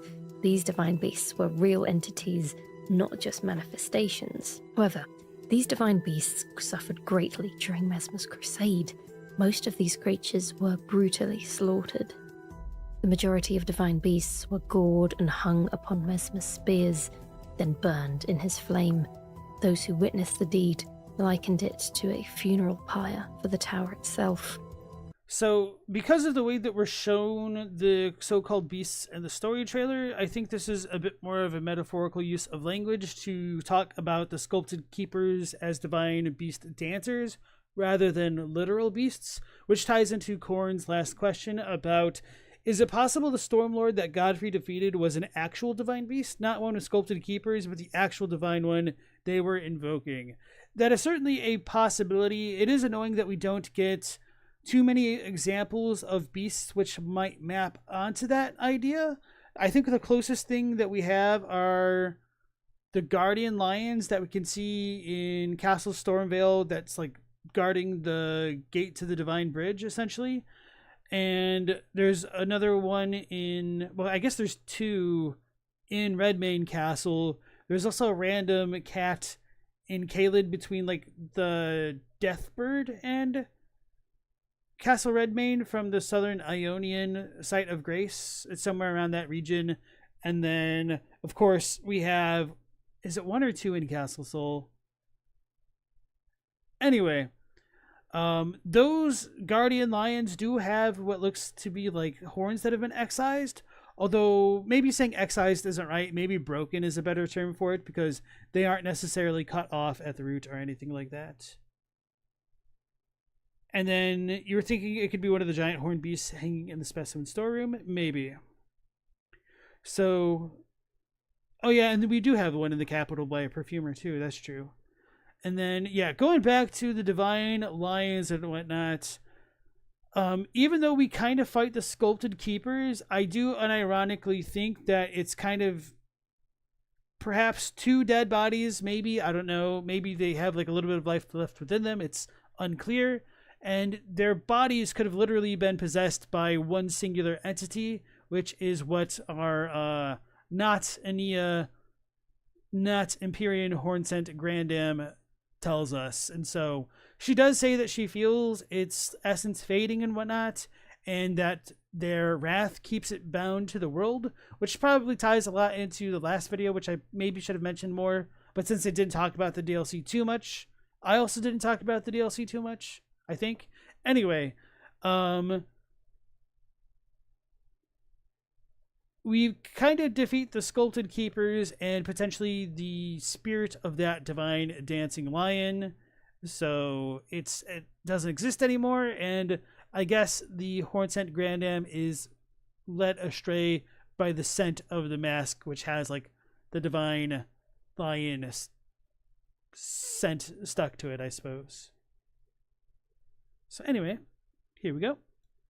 This devastated the population of divine creatures, leaving only Right. So I wanted to tie that back in. I thought I didn't finish my point. a few survivors. This devastated. So yeah,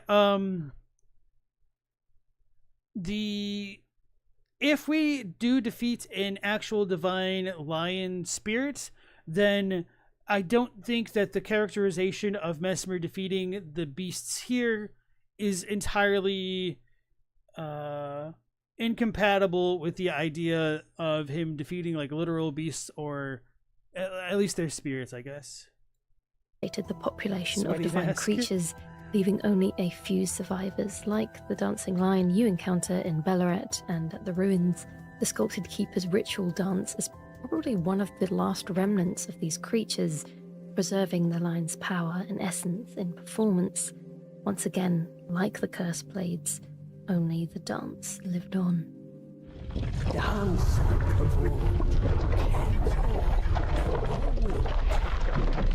cruelty.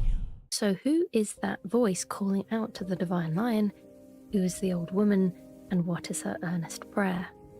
Hidden in a locked storage room in Ballarat, you will find a bent and aged older woman. Funnily enough, the key to unlocking the room also has a spiral design, once again hinting at a connection to the Hornsent and the Crucible. When you encounter her, Grandam, as she is called, is tucked away in a cluttered room filled with relics. A headpiece resembling that of the dancing lion is next to her, hinting at her role in the rituals surrounding this divine beast.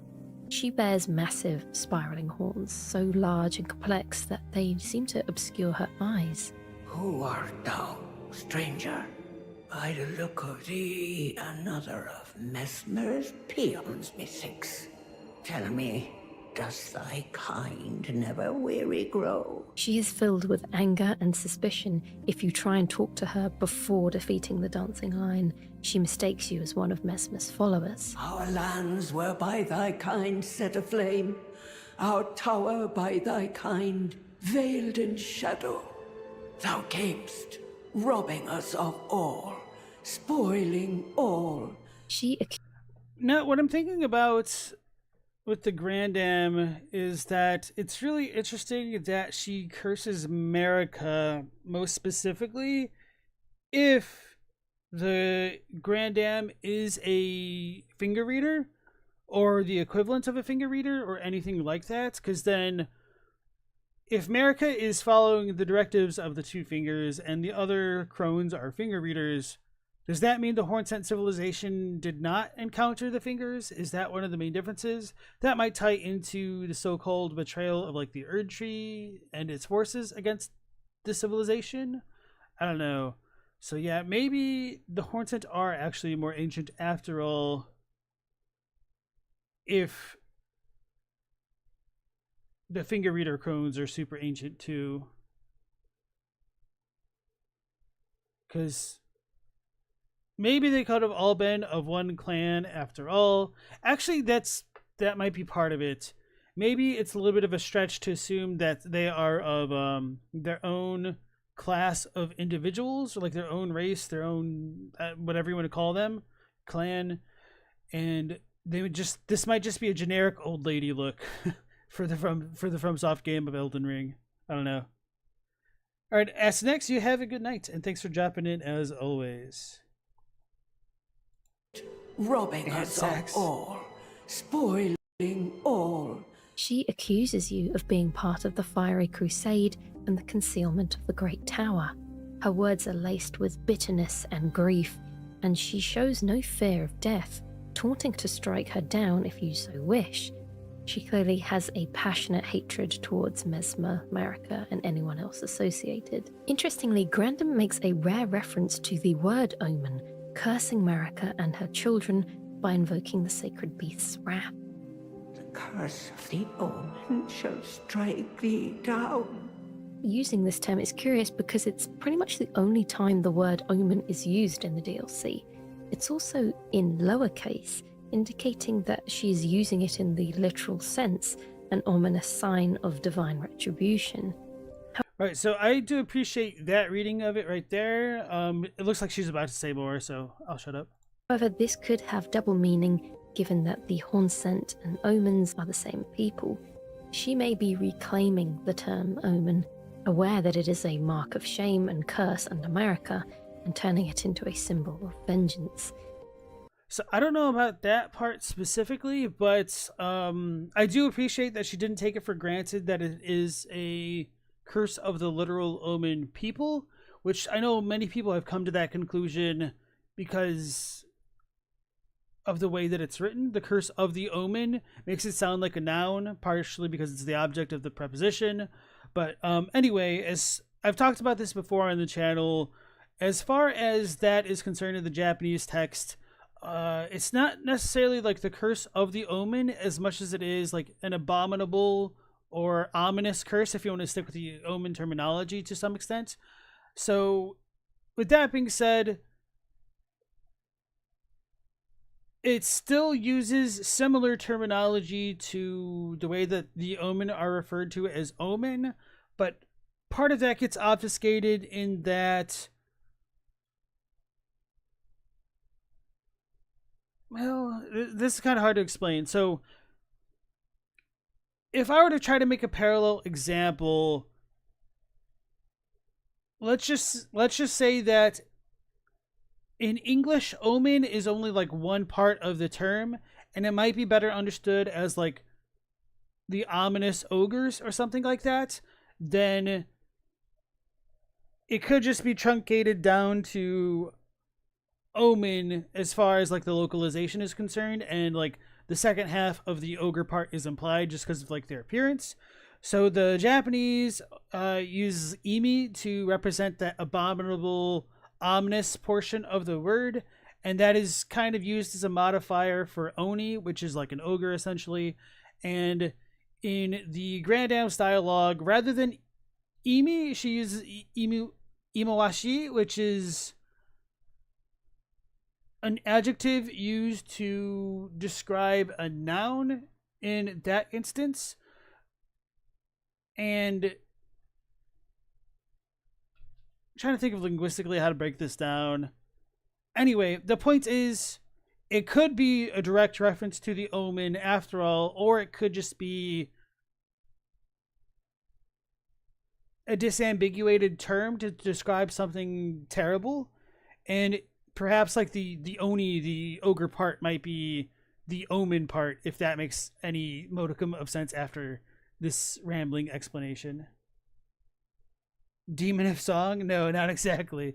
But, right. So anyway, long story short, the omen curse isn't necessarily like the curse of the omen. It could just be an ominous curse. In this context, the curse of the omen could represent the Hornsent's ultimate revenge, with the sacred beast enabling the wrath of the Hornsent people. After all, Grandam is the voice that calls out to the dancing lion before the boss fight. Her voice and prayer have the power to awaken the beast and deliver justice.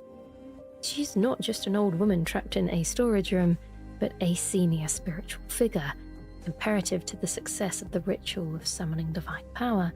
This is why the headpiece that drops from the boss states that it no longer responds to the old woman's earnest prayer. Now that I think about it, the way that she can kind of summon down the lion spirit kind of reminds me of the way Renala summons dragons and wolves and people in her fight. So not exactly one-to-one the same, but just a thought that popped into mind. Implying that it did so previously. If you strike down Grandam before encountering the dancing lion, the boss cutscene changes. Grandam's voice is more strained as she performs that prayer while dying. Beast, from higher sphere delivered, we beg of thee, rise. And one of her lines actually changes from discussing the state of the tower to addressing a foulness, presumably the one that you have brought. Bend away the foulness, fatal foes. This difference strongly suggests that only Grandam or someone of her authority can empower the dancing lion. The fact that they programmed the cutscene potentially covers a lore hole, ensuring that even if Grandam is killed, she still manages to invoke the divine power of the dancing lion with her final breath. Once you defeat the dancing lion and return to Grandam... Which is funny, because they could have also like put her beyond the lion, either in the elevator and not have it go up all the way, or anyway, it's not too important. I do like that they did go through the trouble of having the alternate cutscene though, because I did not realize that until somebody else pointed it out to me. Her tone changes significantly. The atmosphere in Ballarat has shifted with the defeat of the divine beast, and Grandam seems to have sensed that something important has happened. To fully engage with her, you must wear the divine beast head, which drops from the boss. I really like this feature. It reminds me of a mechanic in Bloodborne where you must wear specific armor to interact, for example, with Sister Adela, namely clothing connected to the church, so she will believe that you are here to save her. In this case, wearing the beast's head makes you look like a sculpted keeper to Grandam. Does a sculpted keeper To be fair, I don't think it's the appearance which matters so much as maybe the scent. stand before me? Oh, as I felt the sacred beast's essence fade, a great anxiety welled up within. Forgive this old woman her foolish fears. Grandam has quite an endearing reaction here, and her demeanour changes dramatically from the defiant, hostile lady earlier. I almost feel a bit bad for deceiving her. She mentions recognising the sculpted keeper by smell, which confirms that she probably can't see from the large horns impairing her vision. If she could see, she might realise that it's just someone wearing a lion head, not actually a sculpted keeper or divine being. But anyway, she's genuinely in awe of the presence of a sculpted keeper before her and urges you to seek revenge against Mesmer. Take vengeance upon Mesmer at his lot. They who betrayed us, aye, they who burned us. Let them face in thy wrath their just deserts. And one of my favorite parts about the Grandam encounter is if you strike her with the lion helm, she'll say that like she'll endure whatever she must if that means like the end of like Marika and her line. And then she kind of like has a soothing dialogue that's like, oh, you finally calmed down. I understand sometimes like you can't contain the rage, essentially.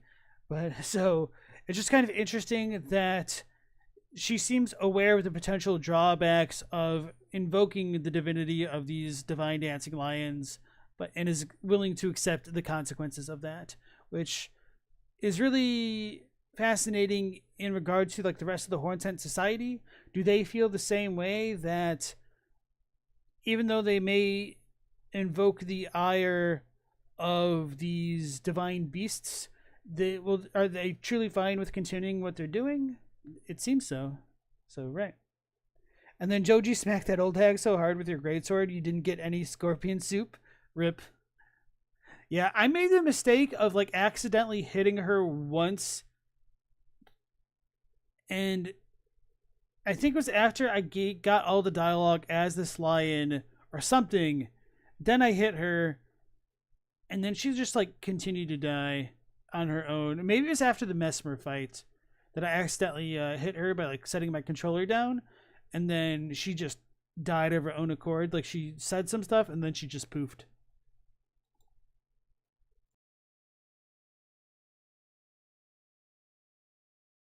Song will I sing in service to thee. She then recites the same prayer that you hear at the beginning of the boss cutscene. When you return to Grandam later, she warmly welcomes you and offers you a good old-fashioned home-cooked meal. Pardon me, my dear, where are my manners? Surely thou must hunger, O sculpted keeper. I prithee, partake of this modest dish. She serves you up a bowl of scorpion stew, a traditional dish of the Hornsent, scorpion claws simmered in a black soup, totally not at all Resident Evil food. Once made with love by a certain elderly woman for the family table. Having long gone cold, this soup gives off a rank, sour smell. Like a loving grandmother, she continues to offer more stew if you run out. Partake of my stew, shouldst thou be by hunger's pangs beset. Thou art sure to feel thy vigour restored. Though if the flavour doth thy tongue offend, I care not if thou throwest it away. After you defeat Mesmer and return, Grandam rewards you with a special dish, gourmet scorpion stew, prepared with extra care and love. The thoughts and feelings of the cook melt and blend into the stew, but those who can distinguish the taste of love, few and far between. Partake. Are Crusaders hungry now? Honestly, when I think of the gourmet stew being made with love, I just always picture the way SpongeBob drew like little smiley faces on his pickles for his Krabby Patty and then tucked them in with the slice of cheese when he was dueling Poseidon for creating the tastiest food. Partake until thou art sated. How passionate Grandam becomes upon this news and the feast that she prepares. It's clear that the defeat of Mesmer means much for her and her people, which leads me to the final important component of the Hornsent I would like to discuss, and it's one with no name, simply referred to as Hornsent. Hornsent is one of the 7 main followers of Mikola, and his first words reveal a deep-seated mistrust, similar to what you experienced when you first met Granda. Your kind are not forgiven. The Erdtree is my people's enemy. By Marika long betrayed. Set aflame. I believe Mikola's apologies when he says our delivery will come, but never will I see your kind as worthy. Hornsent is instantly very wary of you and your kind. However, because you share a common goal, following the footsteps of Mikola, he does not view you as an enemy. For now, provided... And that might be even more evidence to suggest that the crusade happened well after the Tarnished were banished. But then that also raises the question of, if the Tarnished were banished, were they then banished to the Shadow Realm? Why does the Hornsent recognize us as a Tarnished? Is this just like an America lineage type thing, or is it truly a Tarnished thing that he just doesn't forgive? There is Quayline to consider, no matter what one's opinion on that aspect of the timeline. So enjoy. Did you stay true to your shared path? Throughout your DLC journey, Hornsent assists in tracking Mikola's whereabouts, providing crude sketches as maps and helping you with a few bosses.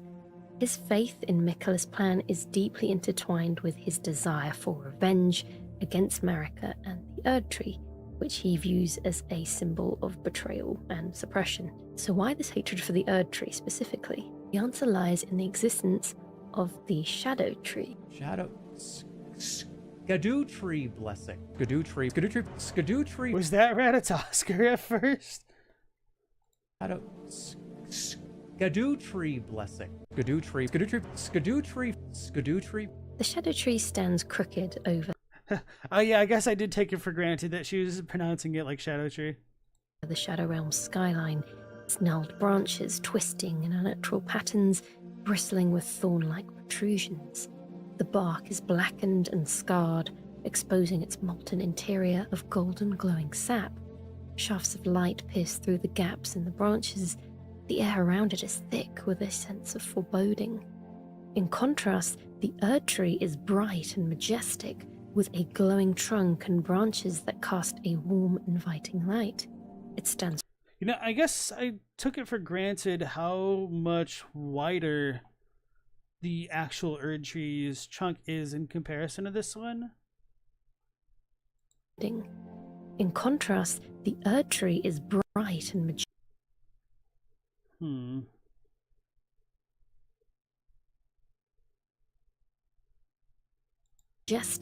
with a glowing trunk and branches that cast a warm, inviting light. It stands tall, straight, proud, and orderly, symbolizing power, vitality, and a divinity of its own. Its light comforts those who pray to it, making it a beacon of hope for some. The Shadow Tree and the Erdtree are opposites in both appearance and symbolism. One embodies darkness and chaos, while the other represents light and order. The Shadow Tree's existence is tied to introducing order, or rather a subjective view of it. When Marika ascended to godhood, she split what was once a unified world into 2 distinct realms. Alright, so that establishes her thoughts on the timeline there. I am a little bit curious as to whether or not it was when Marika fully ascended that the realm was split, or if the splitting actually happened later, and we might get more into that as we go on. We'll see.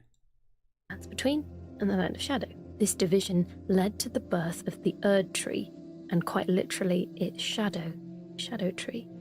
Funnily enough, as George R.R. Martin wrote in A Clash of Kings, the brightest flame casts the darkest shadow. The Erdtree's great light. What about Vendrick in Dark Souls 2, bro?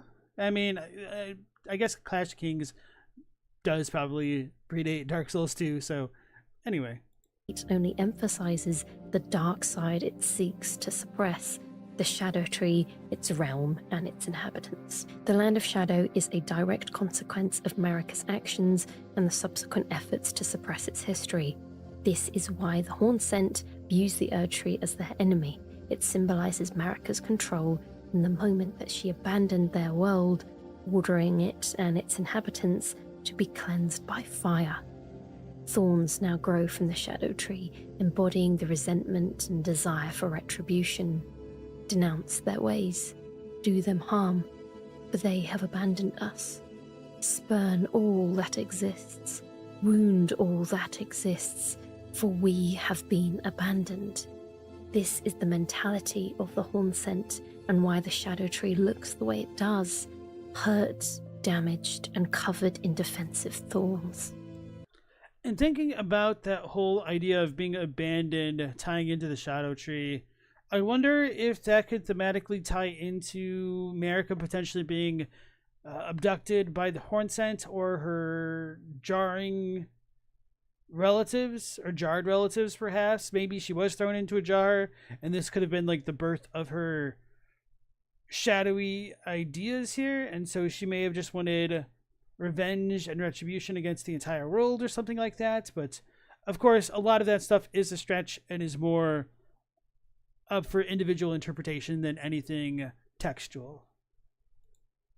This description perfectly encapsulates Hornsent, a character whose existence is consumed by one singular, overwhelming desire: revenge. Hornsent's attire, marked by a braided cord, symbolizes his relentless pursuit. The cord ties together the vow of the revenger and the victim's grudges. The spiraling material of the rope is similar to the depiction of the Crucible, the entity that chose them, binding them with an unbreakable vow that drives them towards those who wronged them. The root of Hornsent's hatred Is that the hidden deep string lore right there? was cemented in the tragedy that scarred him and his people forever, the Crusade. Leda, Miquella's most loyal and faithful follower, sheds light on these horrific events. Wondering about the Hornsent, are you? True enough. In any other circumstance, he'd be at our throats. Long ago, Queen Marika commanded Sir Mesmer to purge the Tower folk, a cleansing by fire. It's no wonder the Hornsent holds the Erdtree in contempt. Throughout the DLC, you encounter remnants of this brutal history, such as the Serpent Flail, described as a flail with coiled snakes for bludgeoning heads. Fire roars within the snakes' bodies, inflicting horrible burns. Some of Mesmer's army used these flails to burn Hornsent, to brand them with agony and fear. The Crusade was a deeply scarring event, both emotionally and physically, leaving the Hornsent with deep-seated hatred. Yeah, so going back to the whole timeline fiasco after all, so part of the reason why I'm reticent to think that Marika sealed the Land of Shadow upon her ascension to Elden Lord is then what exactly is her motivation for going back and instigating the Crusade if the lands were already sealed away? Like, isn't she already good? Is she just trying to finish off the job so that nobody else could ascend behind her? It doesn't ring that true to me in relation to the way that Mesmer's forces incorporate the Carians in their crusade, and it seems much later in the timeline. At least the crusade does. So why the gap, I guess?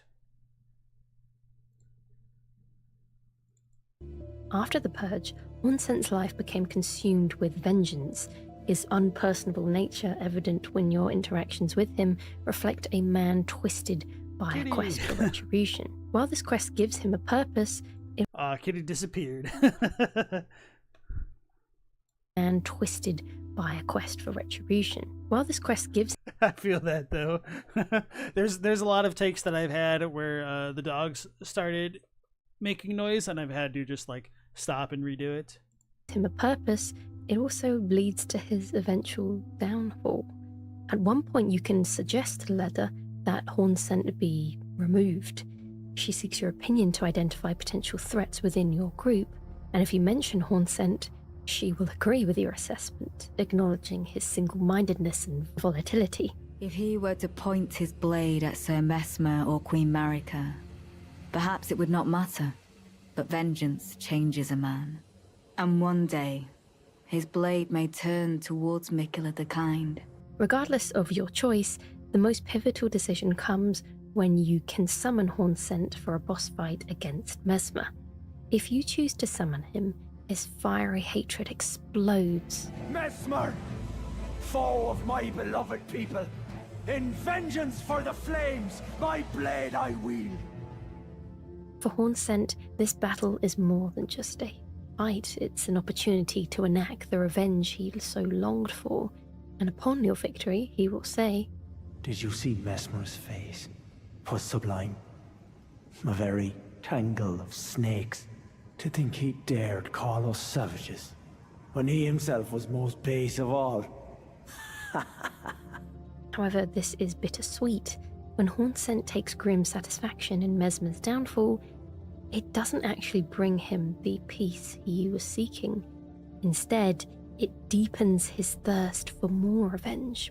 He wasn't seeking peace, he was always seeking revenge. So yeah, that's a bit of a interesting difference, and a lot of people think that once they attain vengeance that they will have peace, and it's a pretty big trope in media that this isn't necessarily the case. And also, what a terrible time to pause. More vengeance, more bloodshed. Yet, unquenched remains my thirst for revenge. The death of Mesmer was merely the start. Now comes the Piper to collect from America, her offspring, and all the Erdtree's denizens. If Miquella's redemption soothes the ache that throbs within, demanding blessed vengeance, then I wish not to be by him redeemed. And I think that's just one of the coldest lines that they've ever had in a FromSoft game. But anyway, he has heard the idea that America sealed away the lands to build her empire before coming back, which feels a bit silly to them, like stopping time to power up your super move.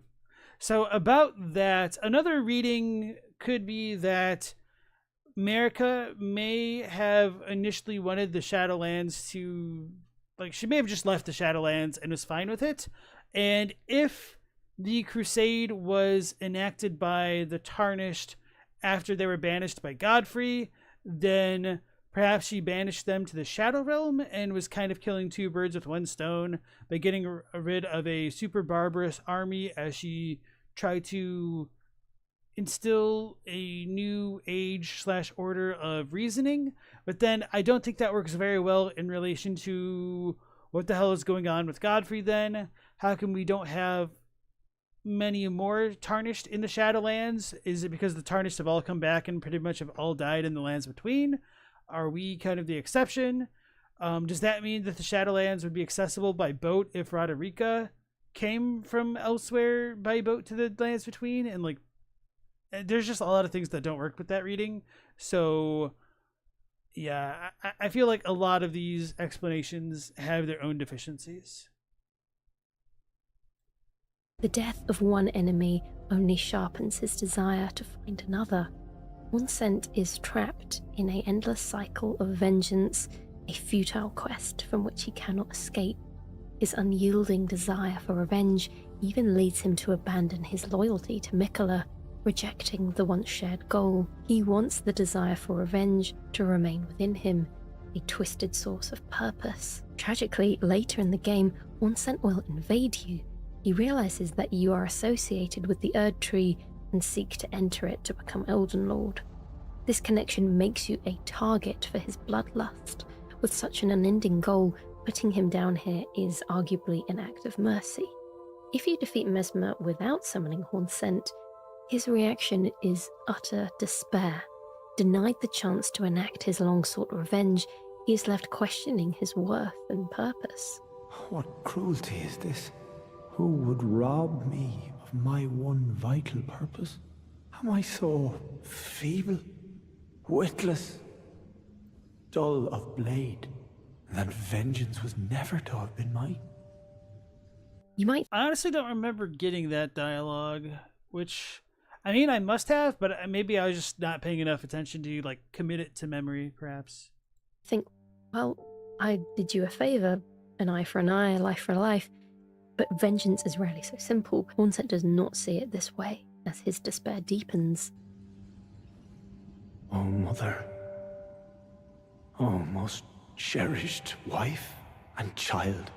It seems vengeance was not mine to enact. Where now should I point my tired blade? He mentions a mother, a wife, and a child, which may offer a glimpse into the pain and motivation for this behaviour. The loss of his family, whom he believed he could redeem through killing Mesmer, yet even in his defeat, he remains convinced that violence is the only answer, the only way to honour those he lost. It shows his more vulnerable side, that despite his cold exterior, he is a man inside deeply scarred by loss. You can actually offer Hornsent the scorpion skew, the meal that Grandam gave you. This home-cooked dish, symbolising warmth and togetherness, confronts the cold, hostile man. Initially, Hornsent is offended, thinking you view him as a beggar in need of charity, but the nostalgic scent of the stew eventually seduces him. But this dish, 'tis fair of the tower. And I remember fondly this kin-clad scent. Brings back memories I'd all but forgot. This moment reveals flashes of the Hornsent's past, memories of his family and happier times. These memories now only serve as a bitter reminder of what he has lost. By my troth, is but a dismal copy. Indeed, I think it rather plain to see. Things once broken can never be the same. Hornsent's refusal to dwell on the past or form new bonds highlights how far he has gone. His loss drives him, the loss of his family, and should you choose this path, the loss of closure through revenge. Even when denied his chance, he finds no peace, only further pain and anger. I have no wish to wax nostalgic about days gone by, nor do I yearn to friendship kindle. As the story progresses, Hornsent's inability to achieve closure drives him further into despair, leading to one of the final confrontations, the Battle of Leda and her allies. Hornsent once again turns his blade in your direction. Seeing that he is no longer a threat to Miquella's plans, Leda seems to have allowed him to join her in the final fight against you. When Hornsent falls... And that's one of the weirdest reconciliations in the game to me. It just seemed like the Hornsent should have never accepted that, but maybe that was actually the quest trigger, that you don't summon him for Mesmer, and then he doesn't invade you in Rao. I was wondering if you could skip that invasion. Actually, this makes me wonder, what happens if you summon him for that, but then just warp directly to the Leda fight? Does he pop up there? I need to do a lot of the testing for the quest triggers for some of this stuff. So anyway, she definitely went out of her way to get a lot of this footage, which I appreciate. His last words once again reveal the motivator for all of this. His story is a tale of the cycle of destructiveness and hopelessness that vengeance brings. His quest consumes him, leaving him broken and lost, unable to find peace even in victory or defeat. The phrase, hurt people rings true in this case, as his pain and suffering lead him down a path that ultimately destroys. And I like this phrase a lot, and not to be too condescending or anything about this, but the difference between these two is that hurt right here is used as a verb, as opposed to this being like an adjective. Well, I guess it's either way. I'm just gonna move on. Him. Hurt people is something we will hear again from the other side of these events. Man is by nature a creature of conquest. They were never saints. They just happened to be on the losing side of a war. So that's where I'm actually going to leave it for today. Some of you may be thinking, Chaz, why did you not touch on why America did what she did? What was the reason behind it? And that's because I want to do a whole other video on the other side of why these events took place. That deserves its own video, in my opinion. You can think of it like a part 2 to this. I think it's important to talk about the Hornsent in their own video to get obviously one side and then talk about it on the other side. So that is what I'll be working on next. I might cosplay America yet again for that. Hope you enjoyed my casual Hornsent cosplay for this video. These are actually horns I repurposed. I originally made them for the Butcher when I did some Diablo videos. Damn, so it wasn't World of Warcraft at all. I was really off base. Obviously it was not the Darkstalkers thing, but anyway. Anyway, thank you so much for watching, everybody, and a special thank you to my patrons and channel members.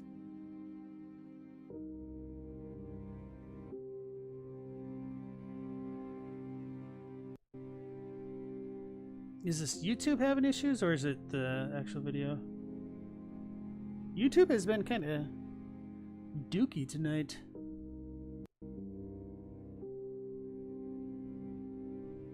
Yeah, now it's fine. Okay. What is going on? And you know, the annoying thing is I pay money for premium and I get this. Maybe it's more of an ISP thing. Who knows? So anyway, this is the link to Miss Chalice's video if you want to give her some support with a like or a subscribe. It's a really good channel for more Elden Ring lore. So as far as the next video goes, I think this is going to take too much time, so I'm probably not going to get to that one tonight. Do I really have anything short? Hidetaka Miyazaki on Berserk inspirations. Yeah, I guess I don't really have anything too short to fill in the next gap super well. So maybe I'll just end a little bit early tonight for once. Well, actually, wait, this one's 11 minutes. Okay, yeah, okay, so this will be a little bit of a different thing. Let's check out why taking risks matters in game design. Perfection is by Abdomina. So I'm going to need to like update my description and whatnot. And this will put it at the bottom of my list. Okay. Whoopsies. so overrated. Now I want to tell you what I mean by that. I really do. But And this seems first, really I quiet, have so I'll take need you to bump back it all the up. way to 1998. Because I haven't heard a word. It's probably still The too Roaring quiet. 90s, as it's called. Also the year I was born. That's not really...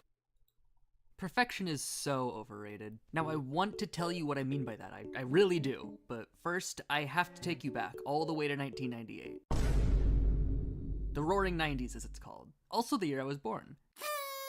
That's not really important here, but hey, everyone loves a fun fact, right? What is important here is to survey the landscape of the video game universe. 1999 was a massive, massive year for video games. Not just in a one-off way either, but in a way that saw releases that would set the tone for the industry for decades to follow.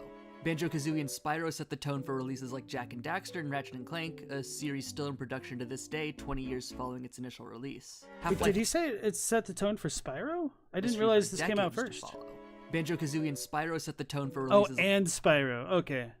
like Jak and Daxter and Ratchet & Clank, a series still in production to this day, 20 years following its You initial didn't know the release. 90s was 1 Half-Life year. Resident Evil 2 rebuilt the way we view action-based video games. Grim Fandango and Metal Gear Solid rebuilt the way we thought about video games in general.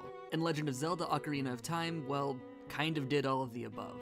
1998 was a massive year for video games. Have I said that already? Have I said that already? Well, I'm gonna say it again. 1998 was a massive year for video games, in large part because it had to be.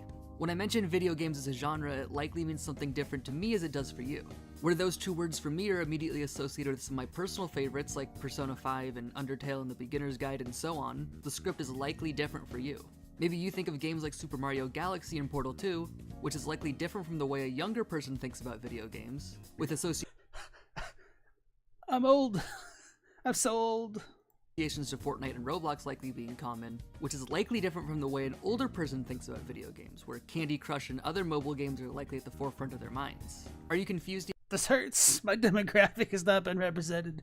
yet? Sorry, I have a tendency to ramble. What I'm hoping you could take away from all of that nonsense is that video games, through the lens of 2023, are a wide-ranging medium with something or multiple somethings for everyone. But it didn't always work like that. It wasn't always that video games were the standard form of entertainment for kids, adults, and seniors. Admittedly, it would be foolish to say that video games weren't popular at all in 1998, especially with the original PlayStation having released a few years prior and having sold over 100 million units worldwide. But in a similar vein, saying that video games were mainstream in the way that they are today would be wrong as well. That's a far cry from where we landed today, where owning at least one video game console is standard for almost anyone under the age of 35.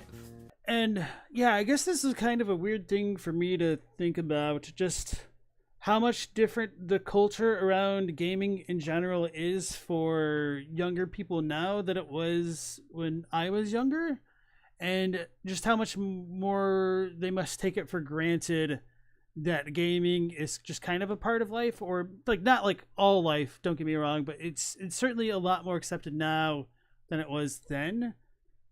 And I wonder if they have like an understanding of what the culture was like before the thousands as far as video games and like the people who played them and whatnot. And over the age of 35, well, who among us hasn't given our Nintendo Wiis to our grandparents by now? But it's true, video games weren't always the guaranteed sellers that they are today. So developers... Actually, the Nintendo Wii might have been the console which broke the mold and made video gaming a lot more mainstream with the introduction of things like Wii Sports. Because, man, that thing sold more than hotcakes. Like, it took probably over a year for it to get reliably stocked on the shelves. And of course, like now with the way that scalpers have been picking up like the PS5s and Xboxes and whatnot, that might not sound too impressive, but those reselling scalpers were not that big of a deal back then. And it's just the demand was that high for them that people were getting into fights trying to get their Wii for Christmas for the family and whatnot. So, not to mention all the broken TVs because of the Wiis. Joji's not ashamed to say you don't give any weight to today's generation script of what a defining game is. I mean, for me, I don't really care too much about the generational side of things and like what people enjoy. I'm just curious at some worldviews which kind of get taken for granted. So this is not necessarily related to gaming at all, and maybe I've told this story on stream, but when I was on deployment, you don't exactly have access to the internet and the most like cutting edge technology. So I had actually gotten a hard drive that had a bunch of the episodes of Rugrats on it, because you know, when you're on deployment, sometimes all you can do is kill time. And so I was watching some episodes of the Rugrats, and I was just kind of like taken aback for a moment when I was watching Grandpa Lou Pickles on the screen, and like him going to their like equivalent of like the Lions Club and talking to like his war veteran buddies, and it's like, oh man, old people have changed. And that's just something that I'd never even really considered when I was a child. Not that like old people didn't die and whatnot, like I knew that much, but I didn't realize that there was like a difference in the generations of old people. So the difference between the silent generation versus the boomers and stuff that we have now, and just kind of like the sea change that has occurred as a byproduct of that.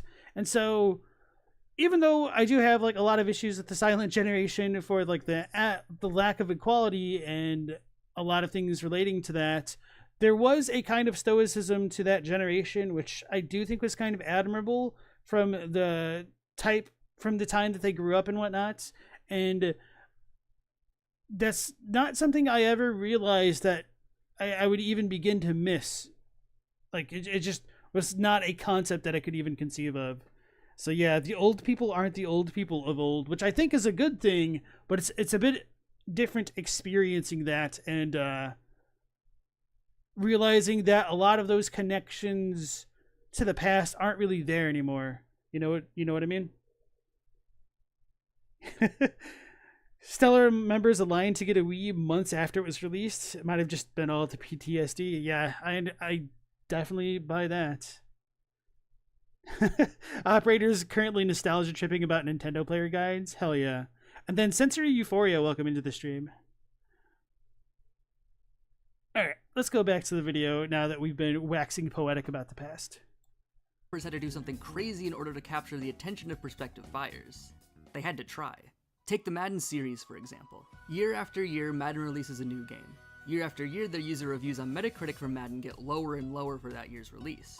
And year after year, Madden continues selling like hotcakes. People don't even like the game. Even so-called fans of sports and sports video games kind of hate it, and it doesn't matter. The expectation has been set. You will buy this game whether you want to or not, whether you like it or not. The complaints from the public have been the same with each new... I thought that said IGN for a second, but it's IGIN 2019. I was like, damn, IGN gave something a 0? What is going on? The sky has fallen. Doesn't have a little bit of something for everyone. Anyway. Game whether you want to or not, whether you like it or not. The complaints from the public have been the same with each new iteration, but Madden, stoic as the series is, remains a constant. No dramatic shifts or changes, no overhauls, no visible addressing of those complaints, just the same game. Madden does not try with each release because it doesn't need to try. Now let's go back to 1998 when nothing in the industry was guaranteed. Hideo Kojima's Metal Gear Solid very easily could have flopped. Ooh, I don't know about that. I think this is a little bit of a... What's the term? Survivorship bias, where when you look back, you're going to remember fondly the things which stand out and tend to ignore the things which don't. And believe you me, there has always been a ton of shovelware which come out with each generation of console and game and whatnot. And it happened with the Atari, and I'm not even talking about E.T. It happened with the regular Nintendo, Super Nintendo, Genesis, etc., and certainly even in the late 90s with the N64 and PS1. If it didn't command your attention from the start. Kojima, while a known entity, wasn't yet an established brand. Konami wasn't yet an established brand the way they are today, and video games as a whole weren't even that established. So it's... I wonder what he means by established, because I mean, Konami was definitely on my radar back then, but of course times are different, and yeah, if he's trying to say like mainstream stuff, I don't think that works super well because they've already established that the mainstream appeal of games wasn't already there, and so maybe that's what they're trying to get at, but I don't know. A little bit of mixing things up, I suppose. Drove Kojima and his team to give the players something they've never had before. A gaming experience reminiscent of some of the greatest action movies before it. A stealth-oriented action-adventure with a badass plays by his own rules lead, with a name so corny that only someone as cool as Solid Snake could pull it off. Layer that with a dedicated effort to construct a unique world and narrative unlike anything seen in the medium before, and Metal Gear Solid was a hit. But the point that I'm trying to make is that some of those unique concepts that we revere to this day could have alienated a lot of the player base. And in fact, I think some of the decisions they do make do alienate the player base. Personally, I feel like some of these missions could feel a little bit long-winded, and in some of the cutscenes I wish they dialed back the cheesy dialogue, or trimmed the runtime just a little bit. But I think it's important to understand that you have to take the good with the bad. Because the parts that do work, the borderline slapstick comedy of the stealth gameplay, the creativity of the story, the emphasis on storytelling, and the larger-than-life boss fights and narrative that work so well, wouldn't have existed if the developers asked themselves, what can we do to make this more palatable? If they were trying to make an experience that appealed to everyone without doing anything offensive, they would have cut out all these wonderful elements. But Metal Gear Solid works because they don't take no for an answer. They chase their vision at full speed. The elements that work in this game exist because they weren't afraid to try. If they were, the downsides would be gone, but so would these positives. And I do wonder what exactly the differences were between the English and Japanese versions, and if some of the reason why he thought some of these cutscenes may have dragged on a bit too long could have just been partially due to differences in the languages presentations. But I honestly know extremely little about Metal Gear Solid to say, although I've heard interesting things about its translation, but apparently like the source material isn't that stellar to begin with. So Joji said Metal Gear Solid was their childhood, and then Iron Lung says malformed dragon video. I don't know what that means. This is a trend that sticks through all of 1998's success stories. Each of them are different, but that's the point. They seek to create an experience that's new and fresh, something that the video game playing public, for as niche as it was at the time, hadn't ever seen before. And the interesting thing is that they did this because they didn't have a choice. If Ocarina of Time was the same basic game as Link's Awakening from years prior, with nothing more than a graphical rehaul and maybe some loose narrative tweaks, Nintendo wouldn't be creating a game that still holds up as one of the greatest ever made. They would be creating a game that, in all likelihood, would be met with a negative reception and minimal sales. Alright, so I'm gonna be real. I do think Ocarina of Time is really overrated. And not because I think it's like a bad game or anything like that, but I don't actually think it truly stands up to the test of time as well as many people purport. And full disclosure, I say that partially as a person who never really got into Ocarina of Time because I didn't have an N64 when that was the current console. I had the PS1, and when I tried to play it again years later, the controls were just a little bit too clunky, and it kind of made me bounce off the game.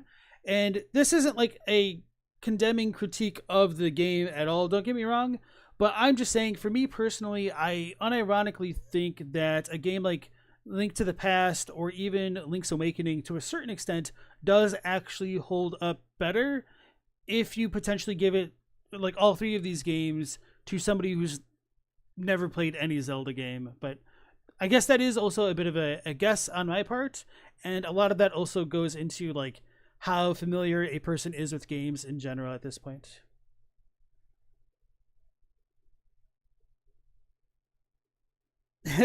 You can't be friends with me after this take? Oh well, get wrecked. Sayonara, sucker.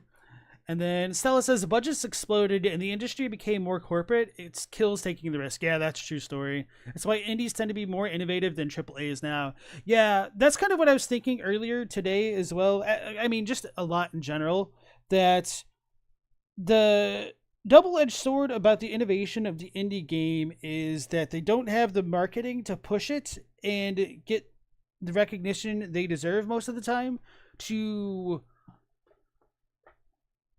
kind of make the jump from like indie to like double A, which I think is probably where you kind of get the best of both worlds depending on things. But I guess there's really not like a lot of double A developers in, well, I would say like maybe FromSoft can kind of work for that, but I feel like they've kind of transitioned into triple A finally. And of course a lot of this stuff is arbitrary, and I think they definitely hit that triple A mark around Sekiro, but if they're not self-publishing, maybe this is just something that I don't have enough like direct knowledge of to be commenting on, so maybe I should just leave that alone. But anyway, going back to the whole indie thing, on my YouTube feed for the past like month or so, when I wasn't like reacting to a bunch of the Elden Ring stuff, I was getting a lot more recommendations for like trailers of video games and stuff that are coming out, and like more independent developer blog type videos. And I was having a blast looking at a lot of new trailers for games, and these are things that I would definitely be interested in playing.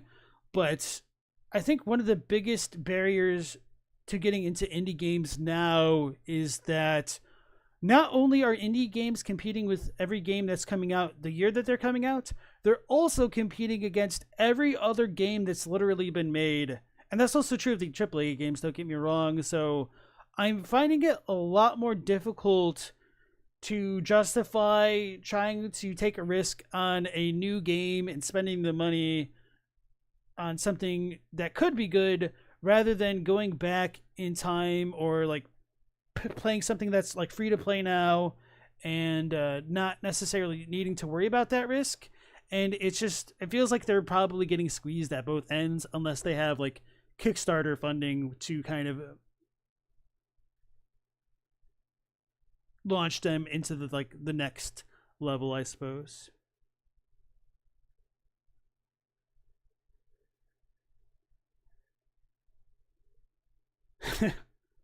Let's not get into the politics of the video games, because that stuff just evolves a little bit too quickly sometimes. Operator got their husband to play Ocarina of Time this year or something, and he couldn't get past the clunky controls. You and him aren't friends anymore either. Understandable. And then Dylan read a statistic that there are more indie developers now than the entire AAA industry by several times over. Well, that, I mean, I would definitely believe that, especially when you factor in like a lot of the super shovelware stuff. So if you include the mobile game ads, which are essentially just like Skinner boxes trying to get credit card information to sell on the dark web, or like eroge, hentai games, like romance games, that type of stuff that is probably not very well advertised in general. There's probably a lot more games out there. And also, just in general, if you go sleuthing around YouTube or like Steam through like the genres and you get past like the first, second, third, even fifth page, you're probably going to still end up seeing a bunch of stuff that you've never heard of that might be relatively okay games.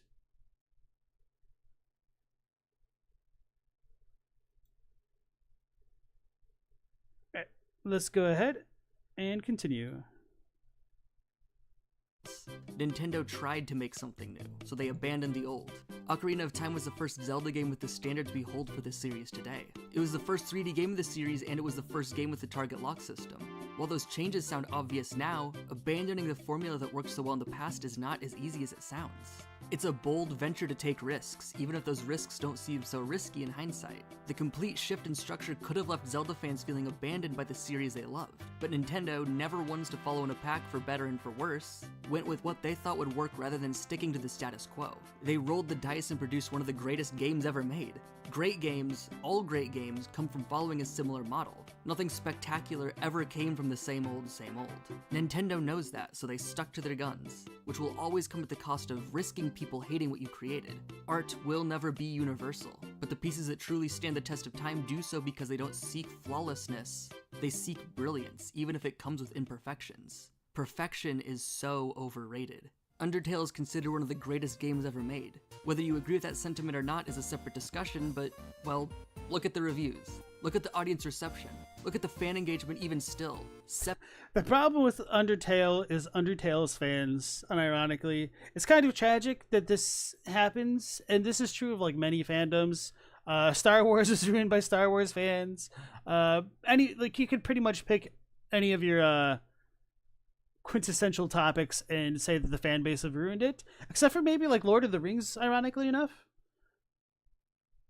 But I mean, they have their own reputation, but you know, the Lord of the Rings fan reputation isn't like a Magic the Gathering player. So anyway, going past all that, I would say that even despite Undertale's fan community, it really is a great game, and it kind of sucks trying to recommend it to people now just because of how many people have recommended it. I understand the desire to like not be interested in it just because of like how far some people have taken it, especially like all the Deltarune stuff. Like, even though I really enjoyed Undertale, I can't really see myself getting into Deltarune just because of how cringe a lot of the fan base is. And I really hate to say that other people are cringe, but I can't really help how I feel, I suppose. 7 years after the game's initial release. Undertale is considered one of the greatest games ever made, but it's far from perfect. Undertale is an RPG with no real RPG elements. You could equip up to 2 items, one for protection, one for attacking, and that's it. That's all you can have.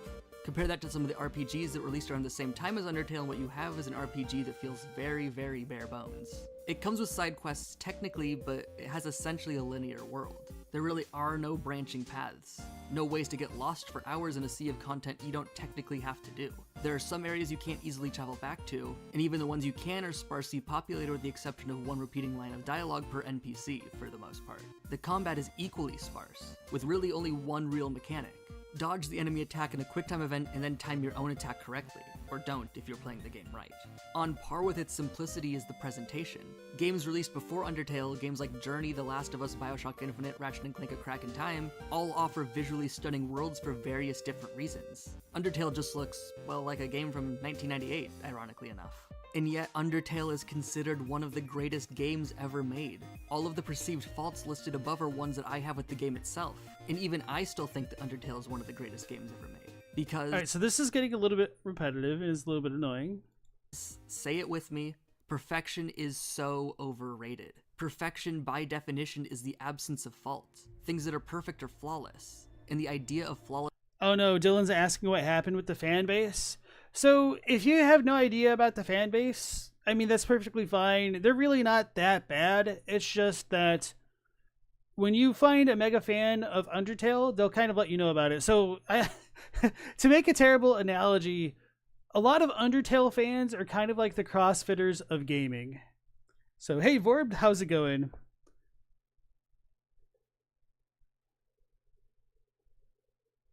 Lawlessness in video games is possible, but it comes at the cost of quality, of originality. When was the last time you thought about the Tomb Raider reboots, huh? Be honest. When was the last time you heard anyone mention the Tomb Raider reboots? It's been a while, I'd imagine, and there's a reason for that. And it's not because the games are bad, they're not. In fact, I would even say that they're perfect video games. From the first to the last, each of the 3 Tomb Raider reboot games are flawless by the very definition of the word. They look clean, the combat is smooth, functional, and by design completely inoffensive. Nothing wrong with it, but absolutely nothing about it that you can't find in a dozen other games that came before it, and a dozen others that have come after it. It's a cover-based So I don't necessarily think games need to be, offensive, and I realize they're using that in a bit of a metaphorical way, or edgy to be, like, inspiring, and I think the Tomb Raider games are probably perfect for what they are, as they are saying as well, but the way that I tend to view these kind of games are kind of like the equivalent of summer blockbusters, and that's kind of how I also felt about Final Fantasy 16, where they're more about just kind of having something there. They're kind of like the comfort food of gaming. Like, you know exactly what you're getting into when you get the Tomb Raider trilogy reboot, and if you're disappointed by that, I mean, I just kind of almost can't believe it in some ways, just because, well, hold on, the way that I said that is kind of like wrong too, but anyway, like, it's pretty much all there on the cover for the Tomb Raider experience, whereas, like, I don't know where I'm going with this. And then the fan bases are Pets Cop. I don't know what that is. Tumblr and Reddit combined. Yeah, true. Methodist says the Tomb Raider games are real good. You got fond memories of playing those with the bro. They can be subversive but relative to the modern zeitgeist, but they can still be fun and lighthearted fun. Entertainment is still art. Yeah, and I don't think there's anything wrong with the Tomb Raider games, although I definitely understand that if you want something more personalized and more touching, then a game that is like made for a general audience probably isn't going to get you that kind of experience. So Undertale, the thing about Undertale is if you're part of its like target demographic, it is going to hook you in. Like, the reason why the Undertale fans are as rabid as they are is because they are that target demographic, and it just works so well. Like, in some ways, Undertale is kind of like Monty Python in the type, or like it has like a crossover with like people that would enjoy Monty Python, except if they're like a lot younger. So that might help explain the type of person that's more into Undertale as opposed to like Tomb Raider. And maybe some people are going to get enough of an attachment with Tomb Raider that they might feel similarly. I don't know enough about Tomb Raider to be honest about that part. And I mean, I have seen people cosplay as Lara Croft, so maybe as a character she does have a lot of interesting aspects to her. But yeah, I don't know. Yeah, it is heavily inspired by Earthbound. True story. Yeah, it's the type of thing you'd enjoy if it's your type of thing. Abraham Lincoln? Okay. Shooter. Like Uncharted, like Mass Effect, like Red Dead Redemption, like Spec Ops, like Grand Theft Auto 5, and so on and so forth. There's nothing inherently wrong with cover-based shooters, but the great ones all bring something new to the table, and Tomb Raider does not. It takes that same base formula, builds an entire game around that proven path to popularity, and it's that for 12 hours until the credits roll. Nothing new, nothing inoffensive, but the same basic steps that have been proven to work and sell copies. Is Tomb Raider a more perfect game than Undertale? Yes, actually it is. So about that, I think this is just a bit of a value difference on whether or not one prefers innovation versus polish and refinement. So quite often, a lot of those games which push the envelope don't do things as well as they could, which isn't a condemnation on them. It's because they're trying something new and trying to work with a new formula that it kind of needs refinement to get to as good a spot as it could be. And if Tomb Raider has taken on all those lessons of those games that's kind of innovated in the cover shooters, as he called them. So Gears of War might be like one of the best modern examples of the things which truly innovated on that genre. Then I personally really don't see anything wrong with that. Beloved as it is, Undertale has a mountain of imperfections. Tomb Raider has next to none that I can think of. But that absence of imperfections is by design. They don't roll the dice on anything, they don't try anything new. They don't do anything that could be a risk like the games in 1998, they only do the things that we know will work. Is Tomb Raider a better game than Undertale? Not even close. Because imperfections are a part of good game design. They're a sign that you're taking risks and attempting to create something new. The same way developers did in 1998. Not everything that developers try is going to be a hit.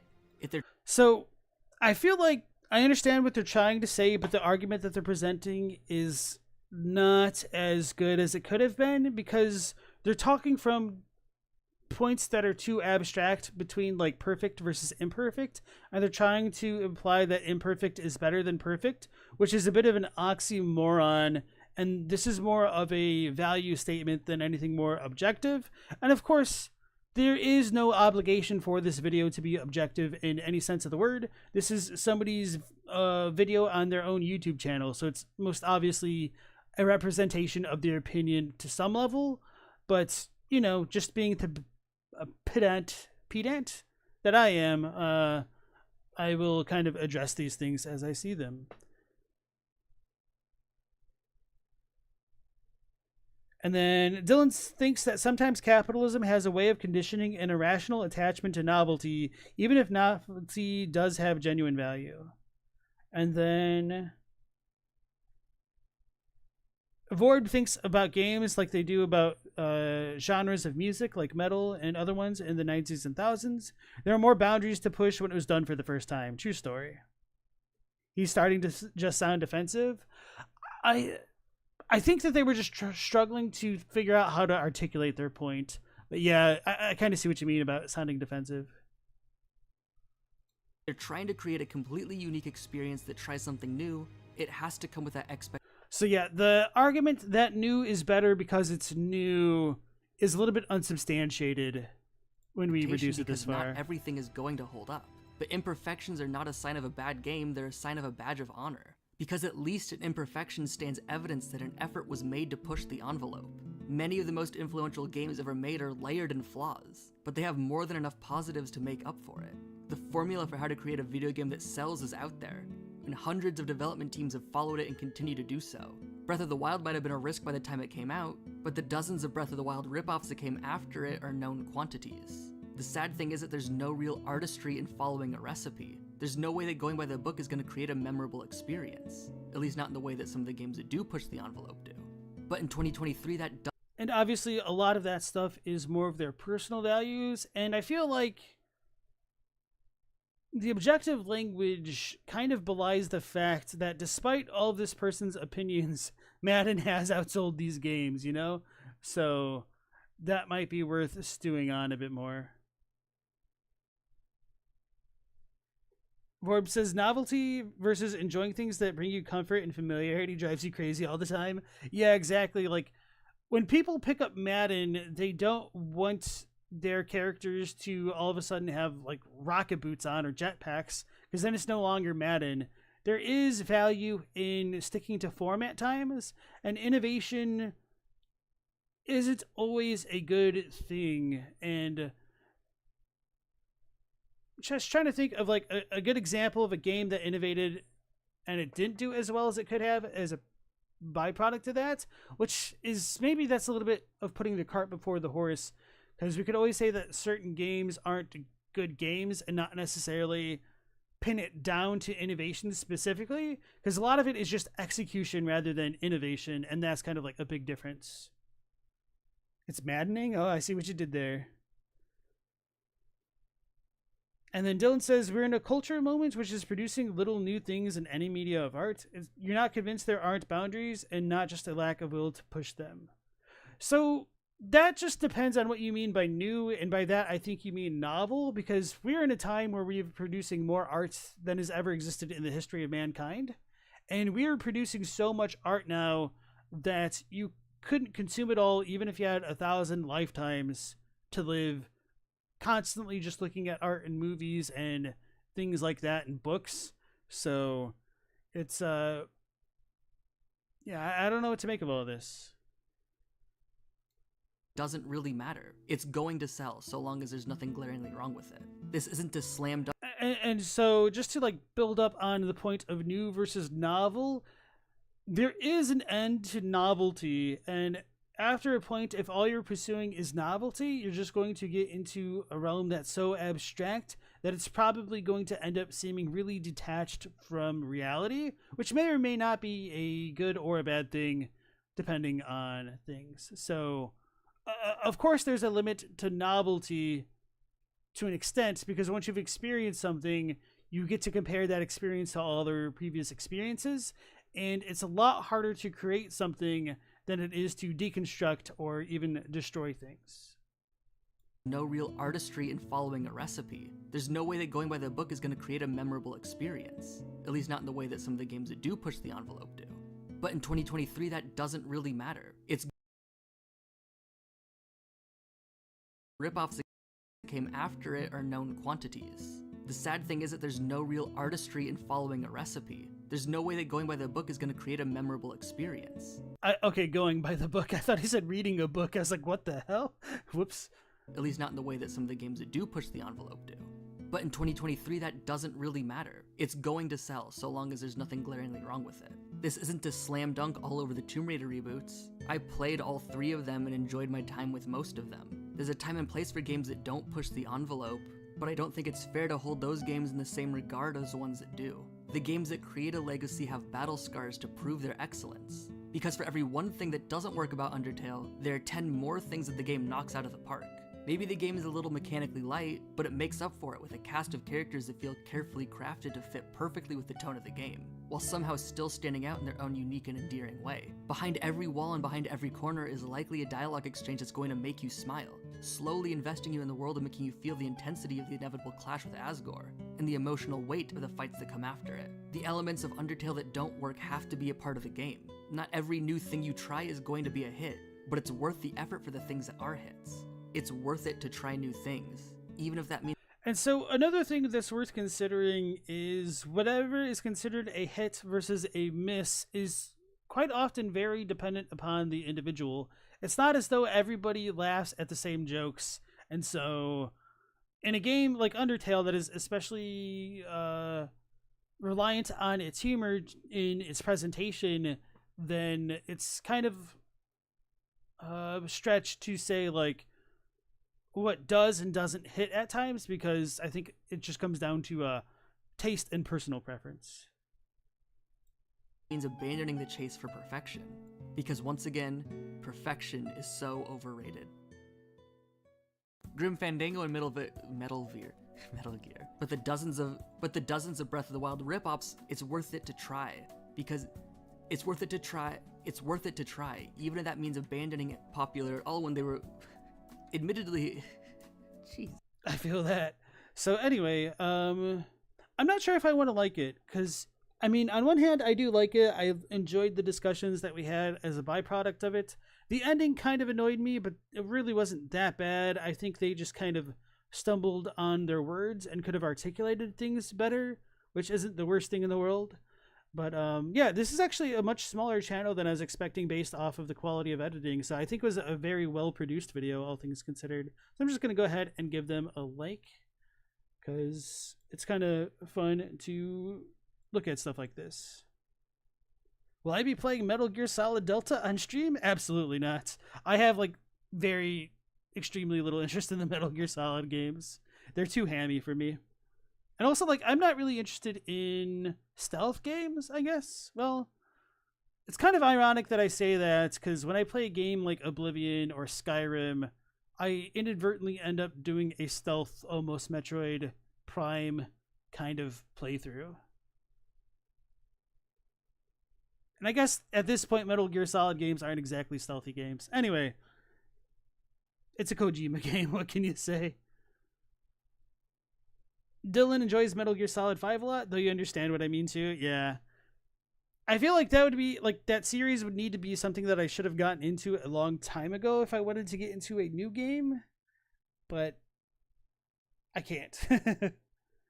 So anyway, thank you all for joining me on this stream. As always, we'll be going live again tomorrow at 10 p.m. Eastern Standard Time. So I'm thinking of potentially watching a video by Sinclair Lore's channel, and I had another channel in mind, but I'm kind of drawing a blank right now.